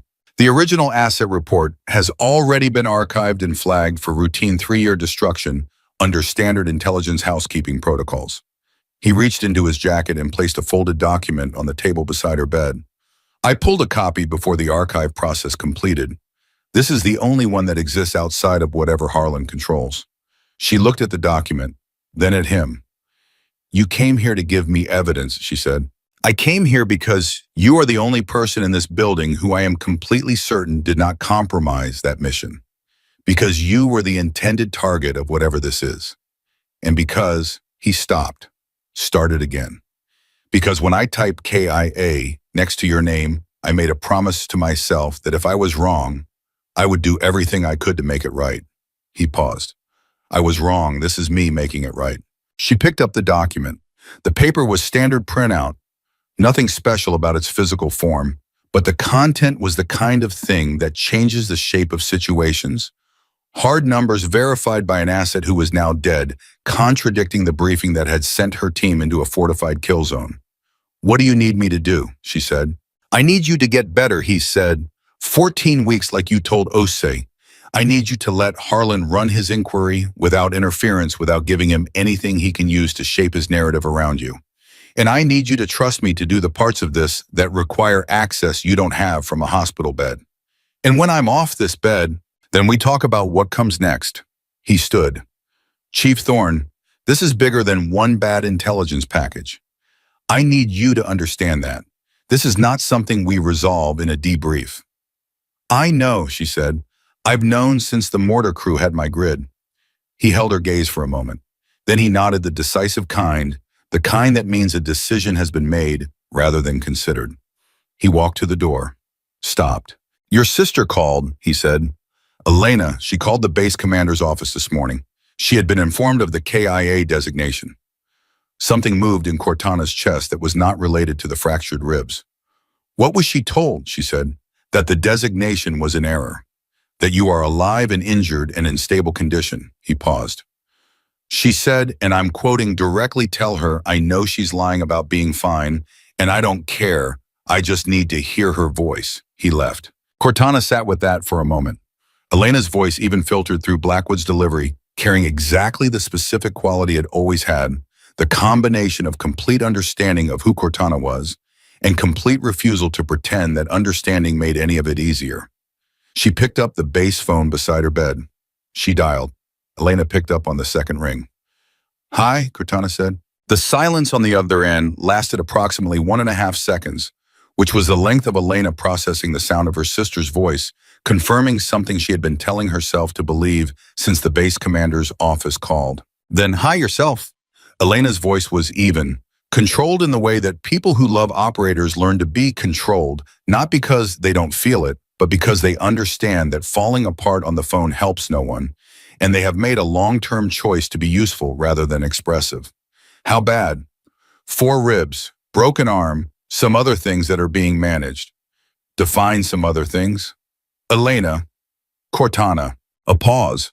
The particular pause of 2 people who have known each other for 46 years and understand that certain silences are complete conversations. I'm going to be fine, Cortana said. That's the truth, not the thing I say to make you feel better. The actual medical prognosis. I'm going to be fine. Elena was quiet for a moment. I know, she said. I knew when they said KIA that it was wrong. I don't know how I knew. She stopped. You don't get to die without telling me first. That's the deal. That's the deal, Cortana agreed. 14 weeks. How do you know about 14 weeks? Because I know you and I know how you negotiate, and I know Dr. Osei's assessment was probably 16. A pause. Was it 16? It was 16. Elena made a sound that was not quite a laugh and not quite a sigh. 14 weeks, she said. Okay, I'll come in 6. You don't have to. Cortana, I'll come in 6. She let her sister have that one. Some arguments are not arguments. They are just the way people who love each other move through the world, 13, 14 hours. Webb came back in the early afternoon with food that was definitively not Medical Bay approved, and the expression of someone who has done something they know is slightly against the rules, and has calculated that the rules are wrong in this specific case. He said a container of actual food, not the facility's version of nutrition, but something that smelled like a person had cooked it on the table beside her bed. Sergeant Okafor in the commissary, he said. I told him it was for you. He said, and I'm quoting you, tell Chief Thorne that Okafor says she is not allowed to die because she is the only officer who has ever thanked him by name for the food. And also he made extra rice. She looked at the container. Then at Webb. You told the commissary sergeant I was alive. Okafor keeps things close, and he was going to find out anyway. The story is already moving through this base. He sat down. You know how it is. Someone types KIA, then someone types correction, and by noon, everyone within 500 meters has heard the shape of what happened, even if they don't have the details. What shape have they heard? That Valkyrie went off the ridge and came back. He looked at her with the directness she had come to understand was simply his baseline mode. That's the shape. The details are filling in around it. Every operator on this base who heard that shape has been to the commissary or the briefing room or wherever people go when they need to process something that makes them feel a specific way. He paused. The specific way is the one where you realize that what you thought was impossible isn't. She looked at him for a moment. Webb. Chief, Harlan is going to come back, she said. She watched his face as she said it. When he does, I need you to not be here. I need there to be no reason for him to focus his inquiry on anything connected to you. Webb's expression shifted. Not quickly. The slow rearrangement of someone absorbing information that contradicts the thing they thought they came in here to do. You're protecting me from something, he said. I'm being strategic. Those aren't different things. He leaned forward. Valkyrie, tell me what's happening. The real version. She looked at him. 26 years old, 8 years of service, the most instinctively capable young operator she had worked with in a decade, sitting in a medical bay chair, eating contraband food, and asking the right questions with exactly the right tone for someone who deserved a complete answer. She gave him enough of it, not all of it, not Blackwood's name, not the document on the bedside table, not the specific chain of evidence that was forming, but enough. The original asset report, the fighter count, Harlan's visit, the analyst in Bagram. When she finished, Webb set down his food. He sat back. He looked at the ceiling for a long moment. Then he said, someone built a trap for you specifically. That's my assessment. Using Rashid. Using the operation. Rashid may have been a willing participant or a resource being managed. I don't know yet. And the analyst who died this morning, he stopped. Cardiac arrest at 28 years old. Yes, he was quiet. His hands on his knees were very still. She watched him process it, not the denial or the rage that would be understandable responses, but the specific stillness of someone who is taking the information in all its weight and refusing to let the weight make their thinking crooked. What do I do? He said. Exactly what you've been doing. Be present. Be operational.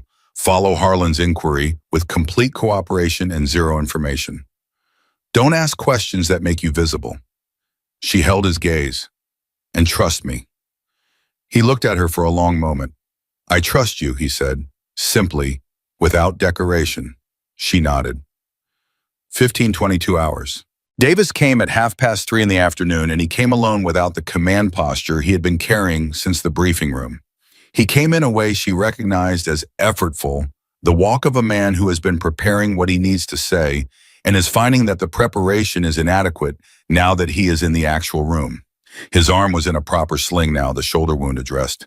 His face had the color of someone who had slept approximately as much as she had. He sat down.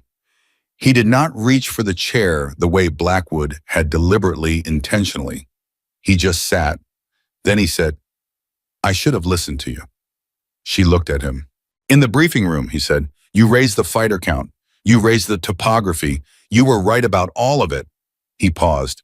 I overrode you because the intelligence had 4 layers of verification and you had a feeling, and I made a decision based on that calculus, and my decision put Kim in surgery and put you under a mountain.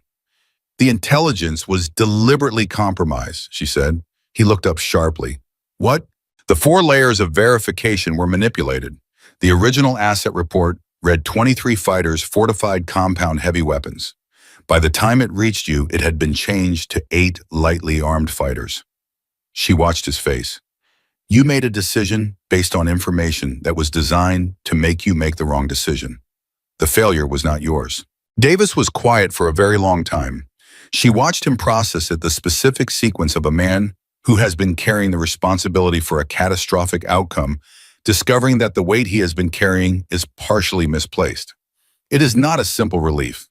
It is a complicated reconfiguration because the other part of the weight, the part that belongs to every commander who has ever overridden a subordinate's instinct, that part does not go away just because the intelligence was wrong. Kim, he said finally, still stable, moving the right direction according to Dr. Marchetti. Davis closed his eyes briefly. I went to see him this morning. He was unconscious. I sat there for... He stopped, started again. I sat there for a while. She understood. She didn't say anything because some things are understood best in the space that language leaves unfilled.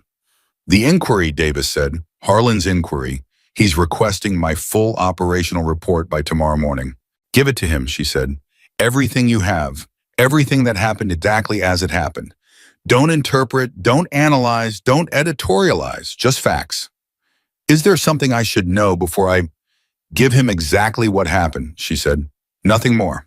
He looked at her. He was smart enough to hear what she wasn't saying.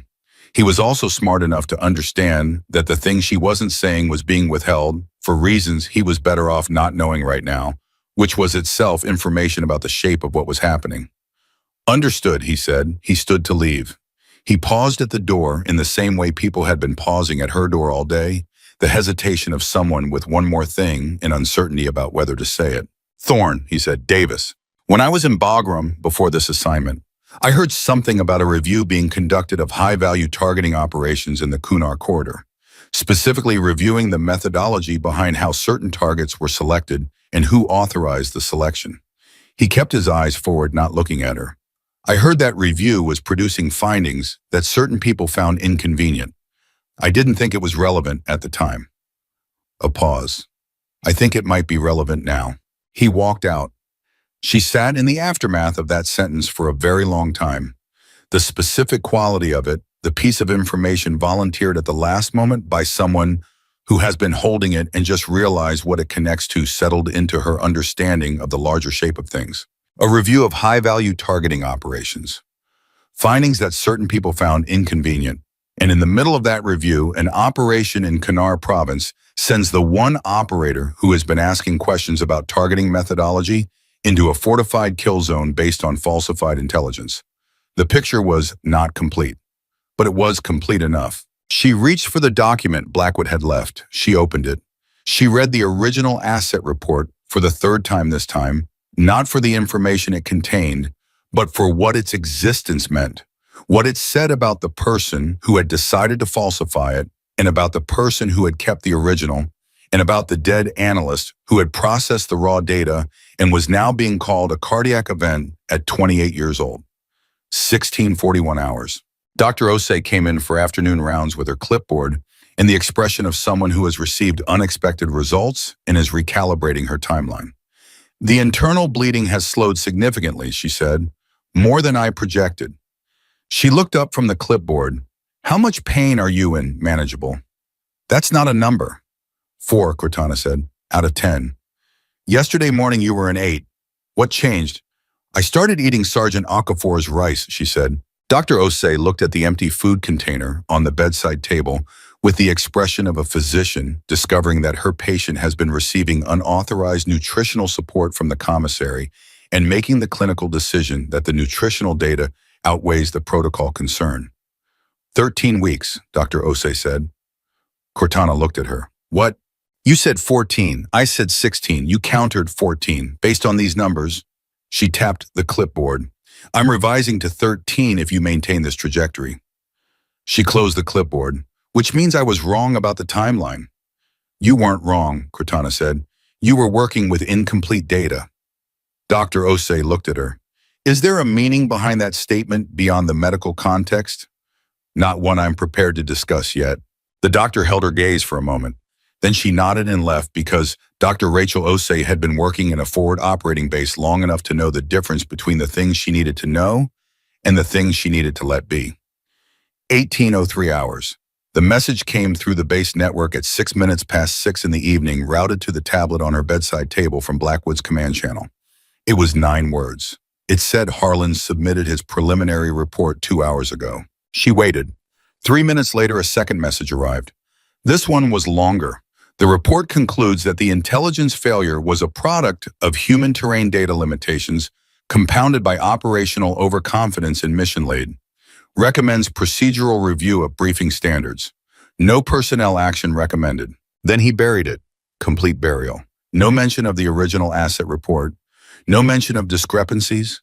No mention of the analyst. He put a procedural bow on a compromised operation and sent it up the chain. She read the message twice. Then a third message arrived. I need you to understand something. The moment that report reaches higher command, whoever is behind this is going to know the inquiry is closed. That means 2 things. First, they're going to feel safe. Second, they're going to start asking why Valkyrie is still alive. She sat with that for a moment. Then the final message. You have 13 weeks of recovery. Use them. When you're operational again, I need you for something that requires your specific skill set, not as a sniper, as the person who climbed out of a mountain they thought had buried her. Because what's coming next isn't a mission. It's a reckoning. And I need the one operator I am absolutely certain about. She set the tablet down. Outside the medical bay window, the sun was finishing its work on the Kunar Providence Day, moving toward the mountains in the west with the same indifference it brought to everything. She had watched sunsets from positions all over this part of the world. She had never watched one from a hospital bed, and she found that this specific vantage point changed the quality of the light in a way she could not entirely account for.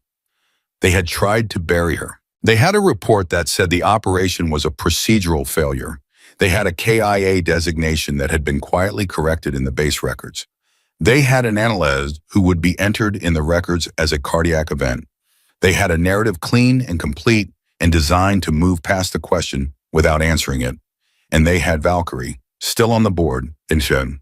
13 weeks. The number had a shape to it now, not the shape of recovery, but the shape of preparation, the shape of a timeline with something at the end of it that was not a return to previous operational status, but something else, something that required the specific person who had been declared dead and had responded to the declaration by digging herself out of the mountain. She reached into her pocket. She held the photograph without opening it. Elena on a dock laughing at something. She was going to call her back tonight. She was going to tell her 13 weeks, not 14. She was going to hear Elena say, I knew it. She was going to let that be the sound that carried her through the first part of what came next. And then she was going to get better, systematically, with the same complete deliberateness she applied to everything else. She was going to heal the arm and the ribs and the liver and the hypothermia and every other thing her body had submitted claims on, and she was going to come back into operational status at the end of 13 weeks as something that the people who had built that trap in Kunar Province should have considered before they decided to put her name on a KIA form. She was going to come back as the thing that happens when you try to bury a person and the person refused to stay buried. She was going to come back as Valkyrie, and someone somewhere up a chain of command that Blackwood hadn't found the ceiling of yet was going to discover that declaring her dead had been the single most consequential mistake of their career. She exhaled slowly, 4 fractured ribs registering the motion with their standard objection. She noted the objection, filed it under things that would eventually stop. Then she picked up the base phone, dialed Elena's number, heard it ring once, heard her sister pick up. 13 weeks, she said. And on the other end of the line, Elena laughed, complete and real, and the kind that photographs almost never capture accurately. And for a moment, on a forward operating base in Afghanistan, with Blackwood's message on the tablet and the document on the table, and the stone still sitting behind her sternum, Cortana Thorne allowed herself to feel the specific, uncomplicated warmth of being alive. Just that. Just alive. It was enough for tonight. Week 6, Walter Reed National Military Medical Center, Washington, D.C. Elena came on a Tuesday. She came the way she did everything without announcement, without asking whether the timing was convenient, because she had decided the timing was correct, and Elena Thorne's decisions once made did not revisit themselves for approval. She walked through the door of the rehabilitation ward with a bag of food from the Lebanese place on Connecticut Avenue that Cortana had been thinking about for 6 weeks without saying so. And she set it on the table and she looked at her sister for a long moment without speaking. Then she said, "You look terrible." "You look great," Cortana said. "I always look great. You look like someone who was buried under a mountain." "Technically, I was buried under a mountain." "I know, I read the report." Elena sat down, not the chair that had hosted Blackwood and Webb and Davis and Cunard, a different chair in a different room on a different continent, but with the same quality of someone who has decided they are staying for as long as they need to stay. The unclassified version, which I'm told leaves out approximately everything that actually happened. The unclassified version is accurate about the broad strokes. The broad strokes being that you survived something unsurvivable and then conducted a solo combat operation on a broken arm. I had a pistol. One pistol. And it went rounds. Elena looked at her for a moment with the expression she had been perfecting for 46 years, the one that communicated simultaneously that she understood exactly who her sister was, that she had made her peace with that, and that making peace with something does not mean it stops costing you. "Are you actually okay?" she said. "Not the medical version, the other version." Cortana looked at her. "There are people in the world with whom you can be exactly honest, not because they require it, but because they can hold it, and they are rare. And Elena was the only one she had never had to train herself to be careful with." "I'm working on it," she said. Elena nodded. That was enough. She opened the food. They ate together, and they talked about things that were not the mountain and not Harlan and not the stone that had been behind Cortana's sternum since the radio transmission in the dark. And the not talking about those things was itself a form of care, a gift of ordinary time inside an unordinary situation. And Cortana received it the way she received all of Elena's gifts without ceremony, with complete gratitude. Week 8, Rehabilitation Ward, 0630 hours. She ran 4 miles that morning, not the graceful, efficient run of her pre-injury operational baseline. The arm was in the late stages of surgical healing, and the ribs had graduated from fractured to tender, which was an improvement that still had opinions about certain motions. But 4 miles at pace, which was 2 miles more than Dr. Osei's Week 8 protocol called for. Dr. Osei found out about it at 07:15. "Chief Thorne," she said, coming through the door, with the specific energy of a physician who has received information that requires immediate engagement. "I designed your Week 8 protocol based on the imaging from Monday. The imaging showed the right ulnar repair is at 82% tensile integrity," Cortana said. "Sufficient for low-impact load bearing." The run was low impact. 4 miles is not. I took the arm out of the sling at mile 2 and carried it in a neutral position. The stress on the repair site was minimal. I monitored for pain signals above a 3 and stopped below 2 the entire time. Dr. Osei stood in the doorway with her clipboard and looked at her patient with the expression of someone who has been managing this specific person's recovery for 8 weeks and has developed against her professional better judgment something that resembled admiration alongside the exasperation. 12 weeks, she said. "You said 13. "I said 13 at week 4. I'm revising to 12. She walked to the bedside, checked the arm, ran her standard assessment with the practiced efficiency of someone who has done this enough times to compress it to its essential elements. "You are the most difficult patient I have ever had. I'm compliant with every protocol. You are compliant with the letter of every protocol, and you negotiate the spirit of each one until it resembles something completely different." She clicked her pen. 12 weeks, don't run 5 miles tomorrow. She ran 5 miles the next day. Dr. Osei pretended not to know. Week 10, Washington, D.C., a coffee shop, 3 blocks from Walter Reed, 1400 hours.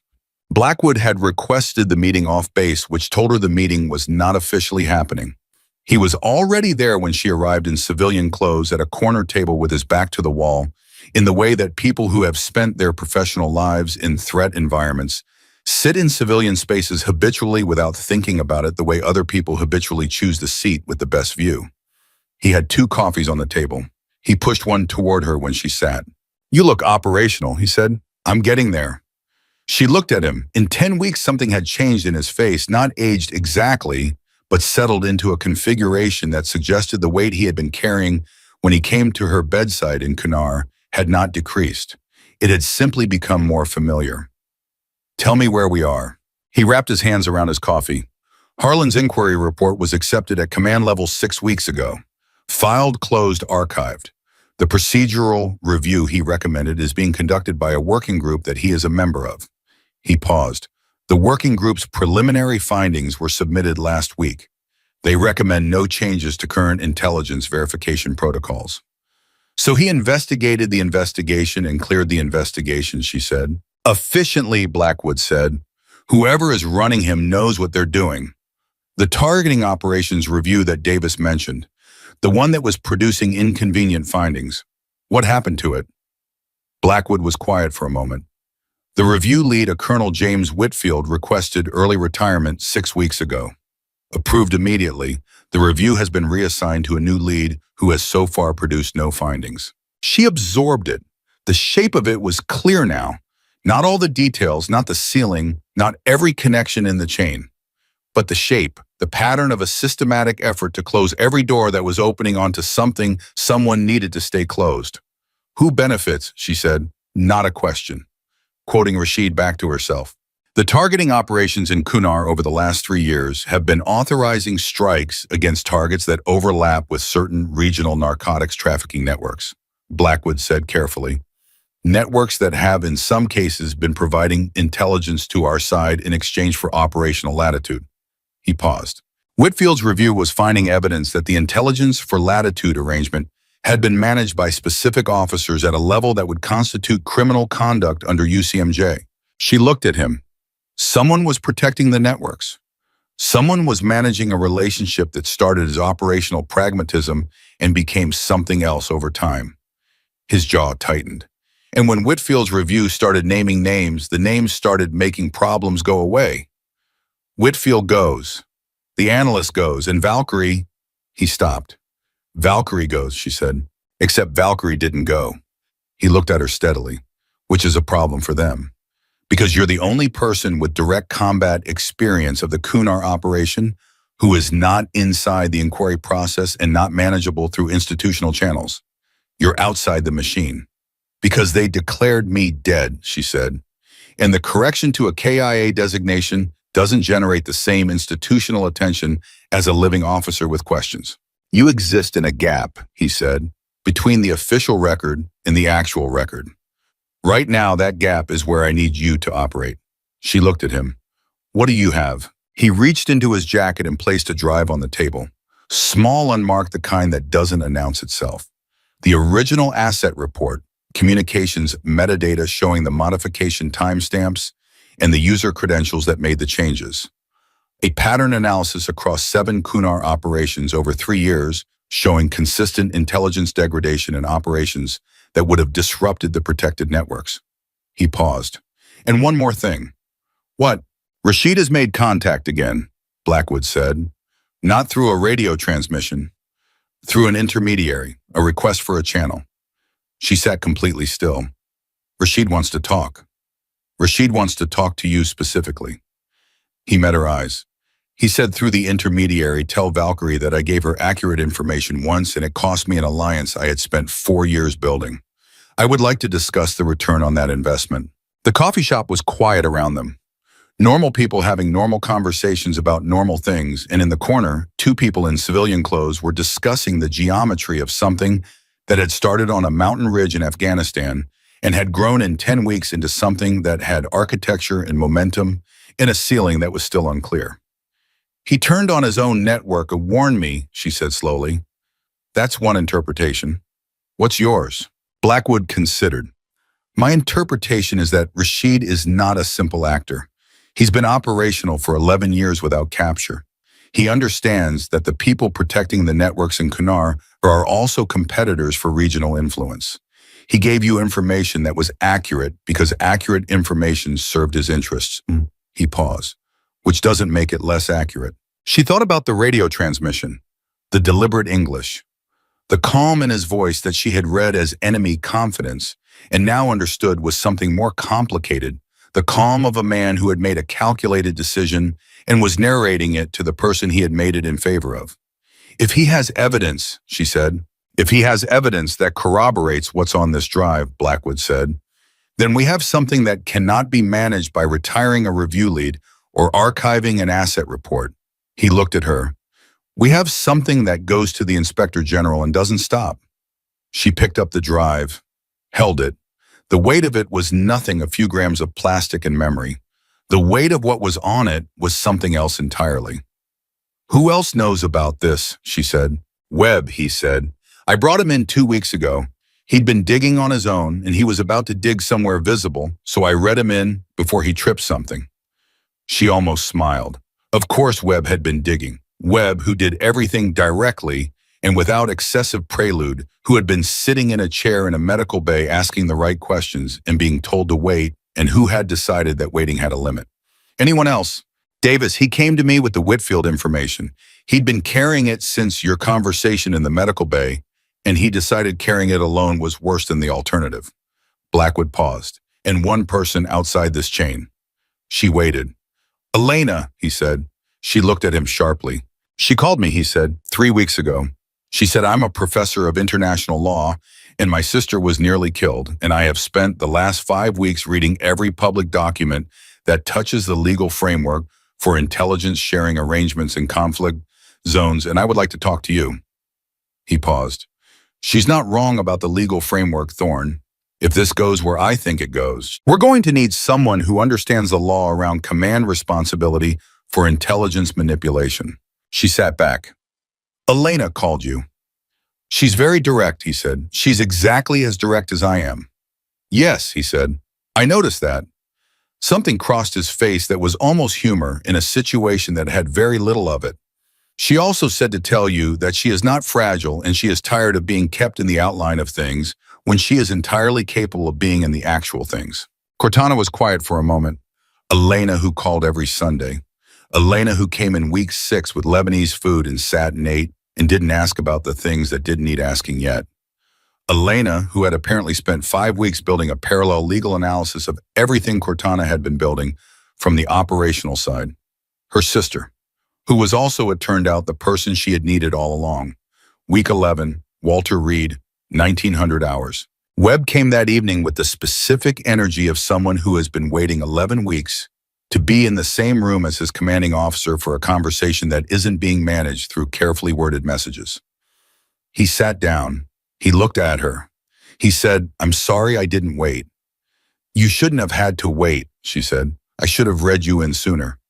Blackwood says I almost tripped a signals monitoring flag on the Bagram analyst records. You almost did, she said.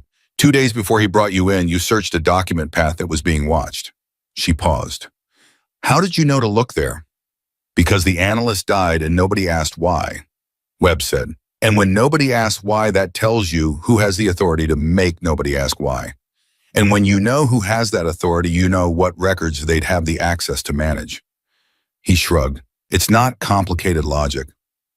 No, she said. It's good instinct. He looked at her with the directness that was simply his baseline. Are we going to be okay, he said. Not tactical, not operational.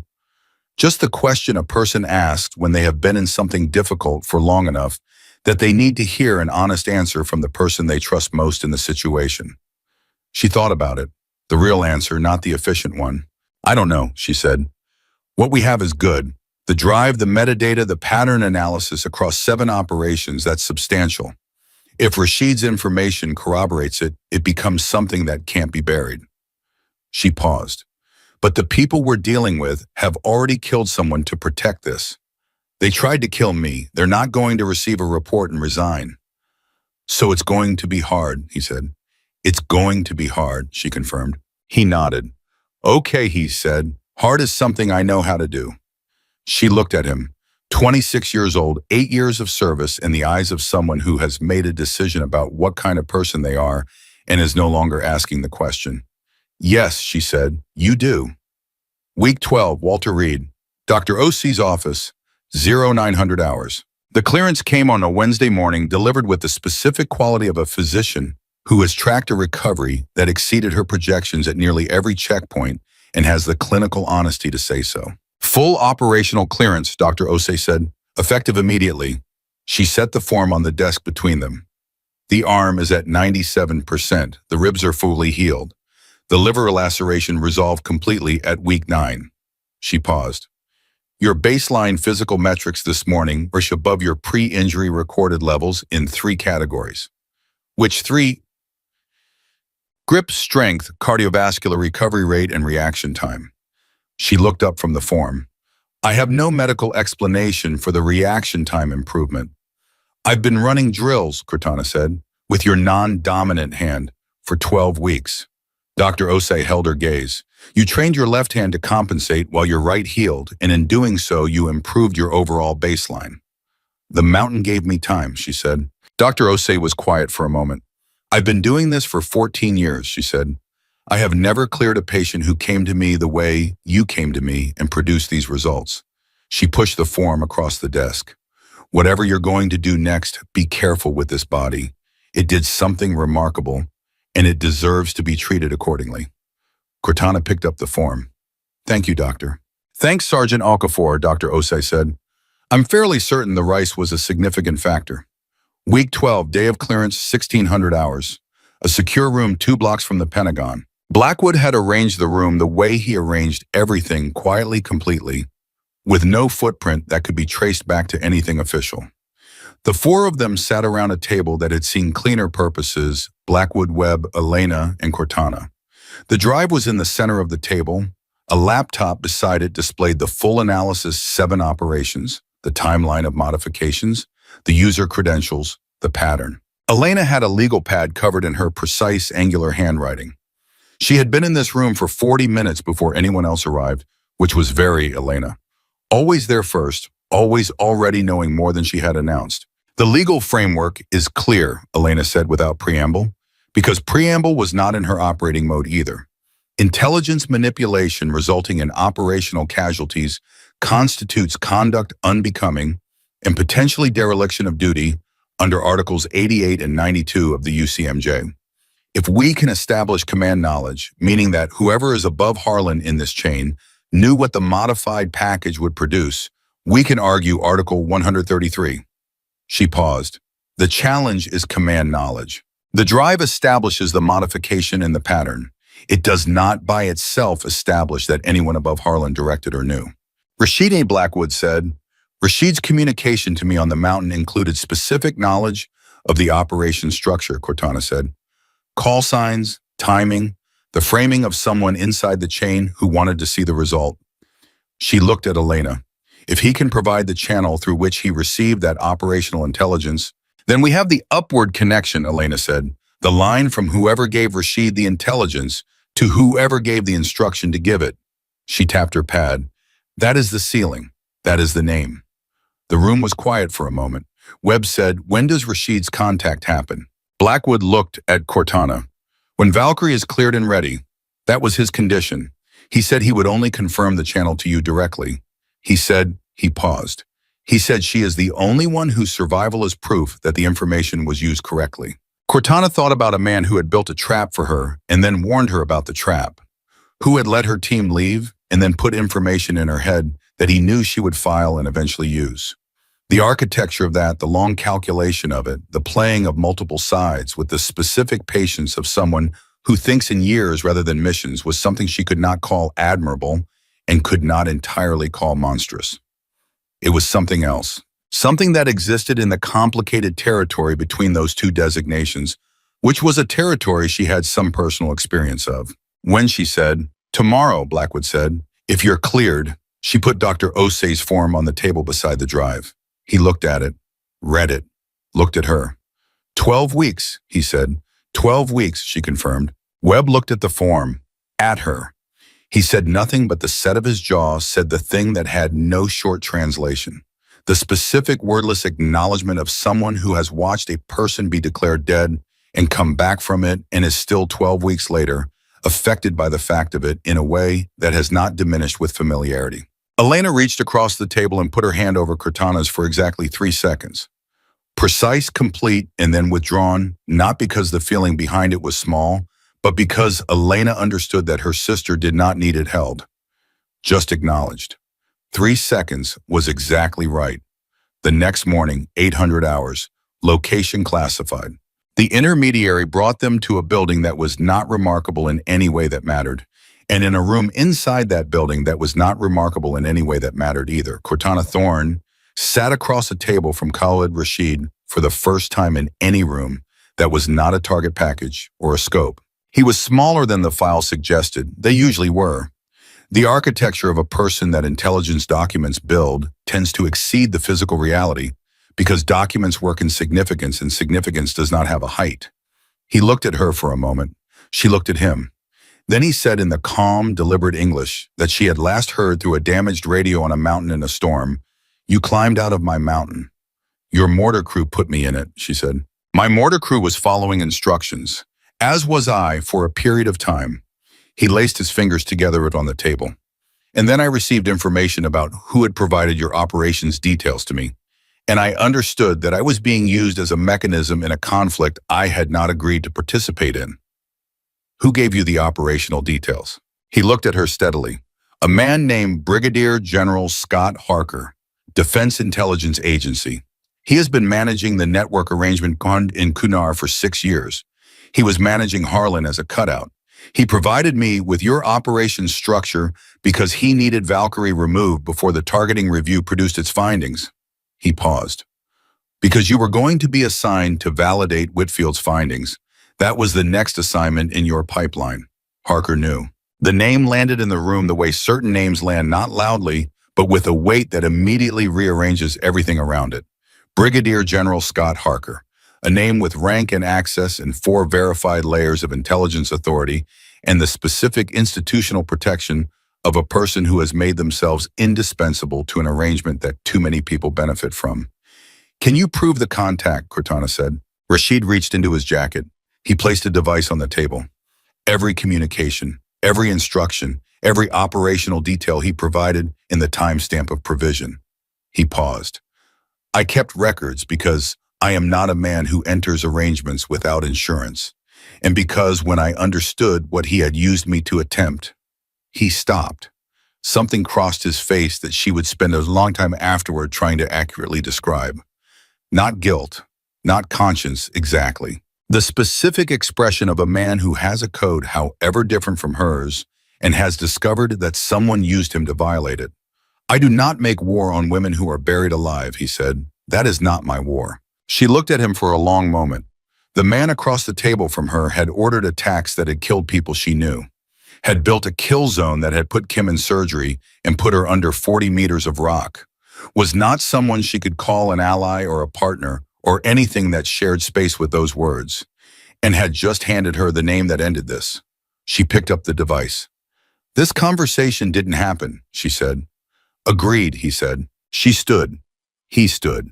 They did not shake hands because some things that are real do not require ceremony, and some understandings are complete without the gestures that typically complete them. She walked out of the room. Blackwood was in the corridor. She handed him the device. He looked at it, looked at her. She said one word. "Harker." He closed his eyes for exactly 2 seconds, then opened them. "You're certain?" He provided documentation. She paused. "It's over, Garrison. We have the ceiling."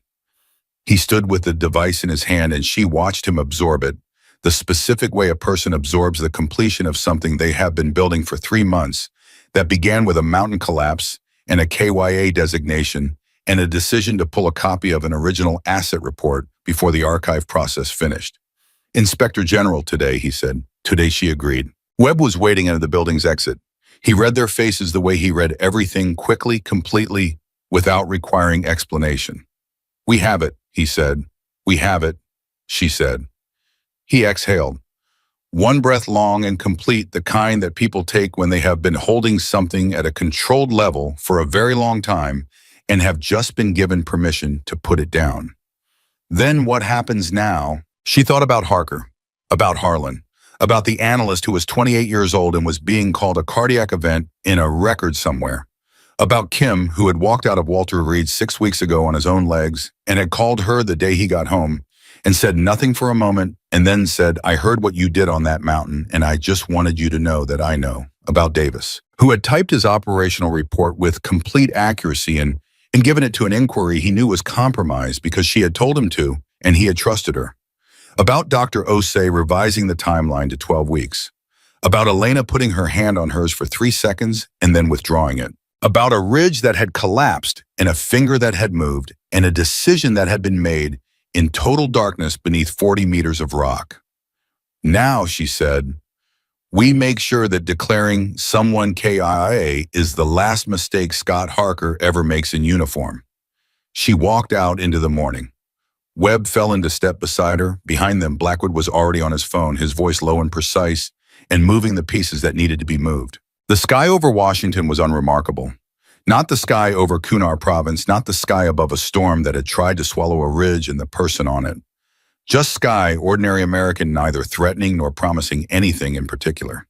She had been declared dead on a mountain in Afghanistan. She had refused. She had climbed out of the mountain with one hand and 4 fractured ribs and 8 rounds in the specific, unbreakable decision of a person who had spent 22 years learning exactly what she was made of, and she had brought her team home, and she had filed the stone behind her sternum in the place where things go when they are not finished, and she had healed in 12 weeks instead of 16. And she had sat across a table from the man who built the trap and received from him the name of the man who had ordered it. Chief Warrant Officer Cortana Thorne, call sign Valkyrie, 22 years of service, 1 case to designation corrected. She walked forward in the ordinary morning light, and the story that someone had tried to end on a mountain ridge in Kunar province continued, because Valkyrie was never the kind of operator who simply disappears, and the people who had forgotten that had spent 12 weeks learning it, and the people who had not forgotten it were walking beside her, and the work that mattered was still ahead, and she was completely and without qualification alive.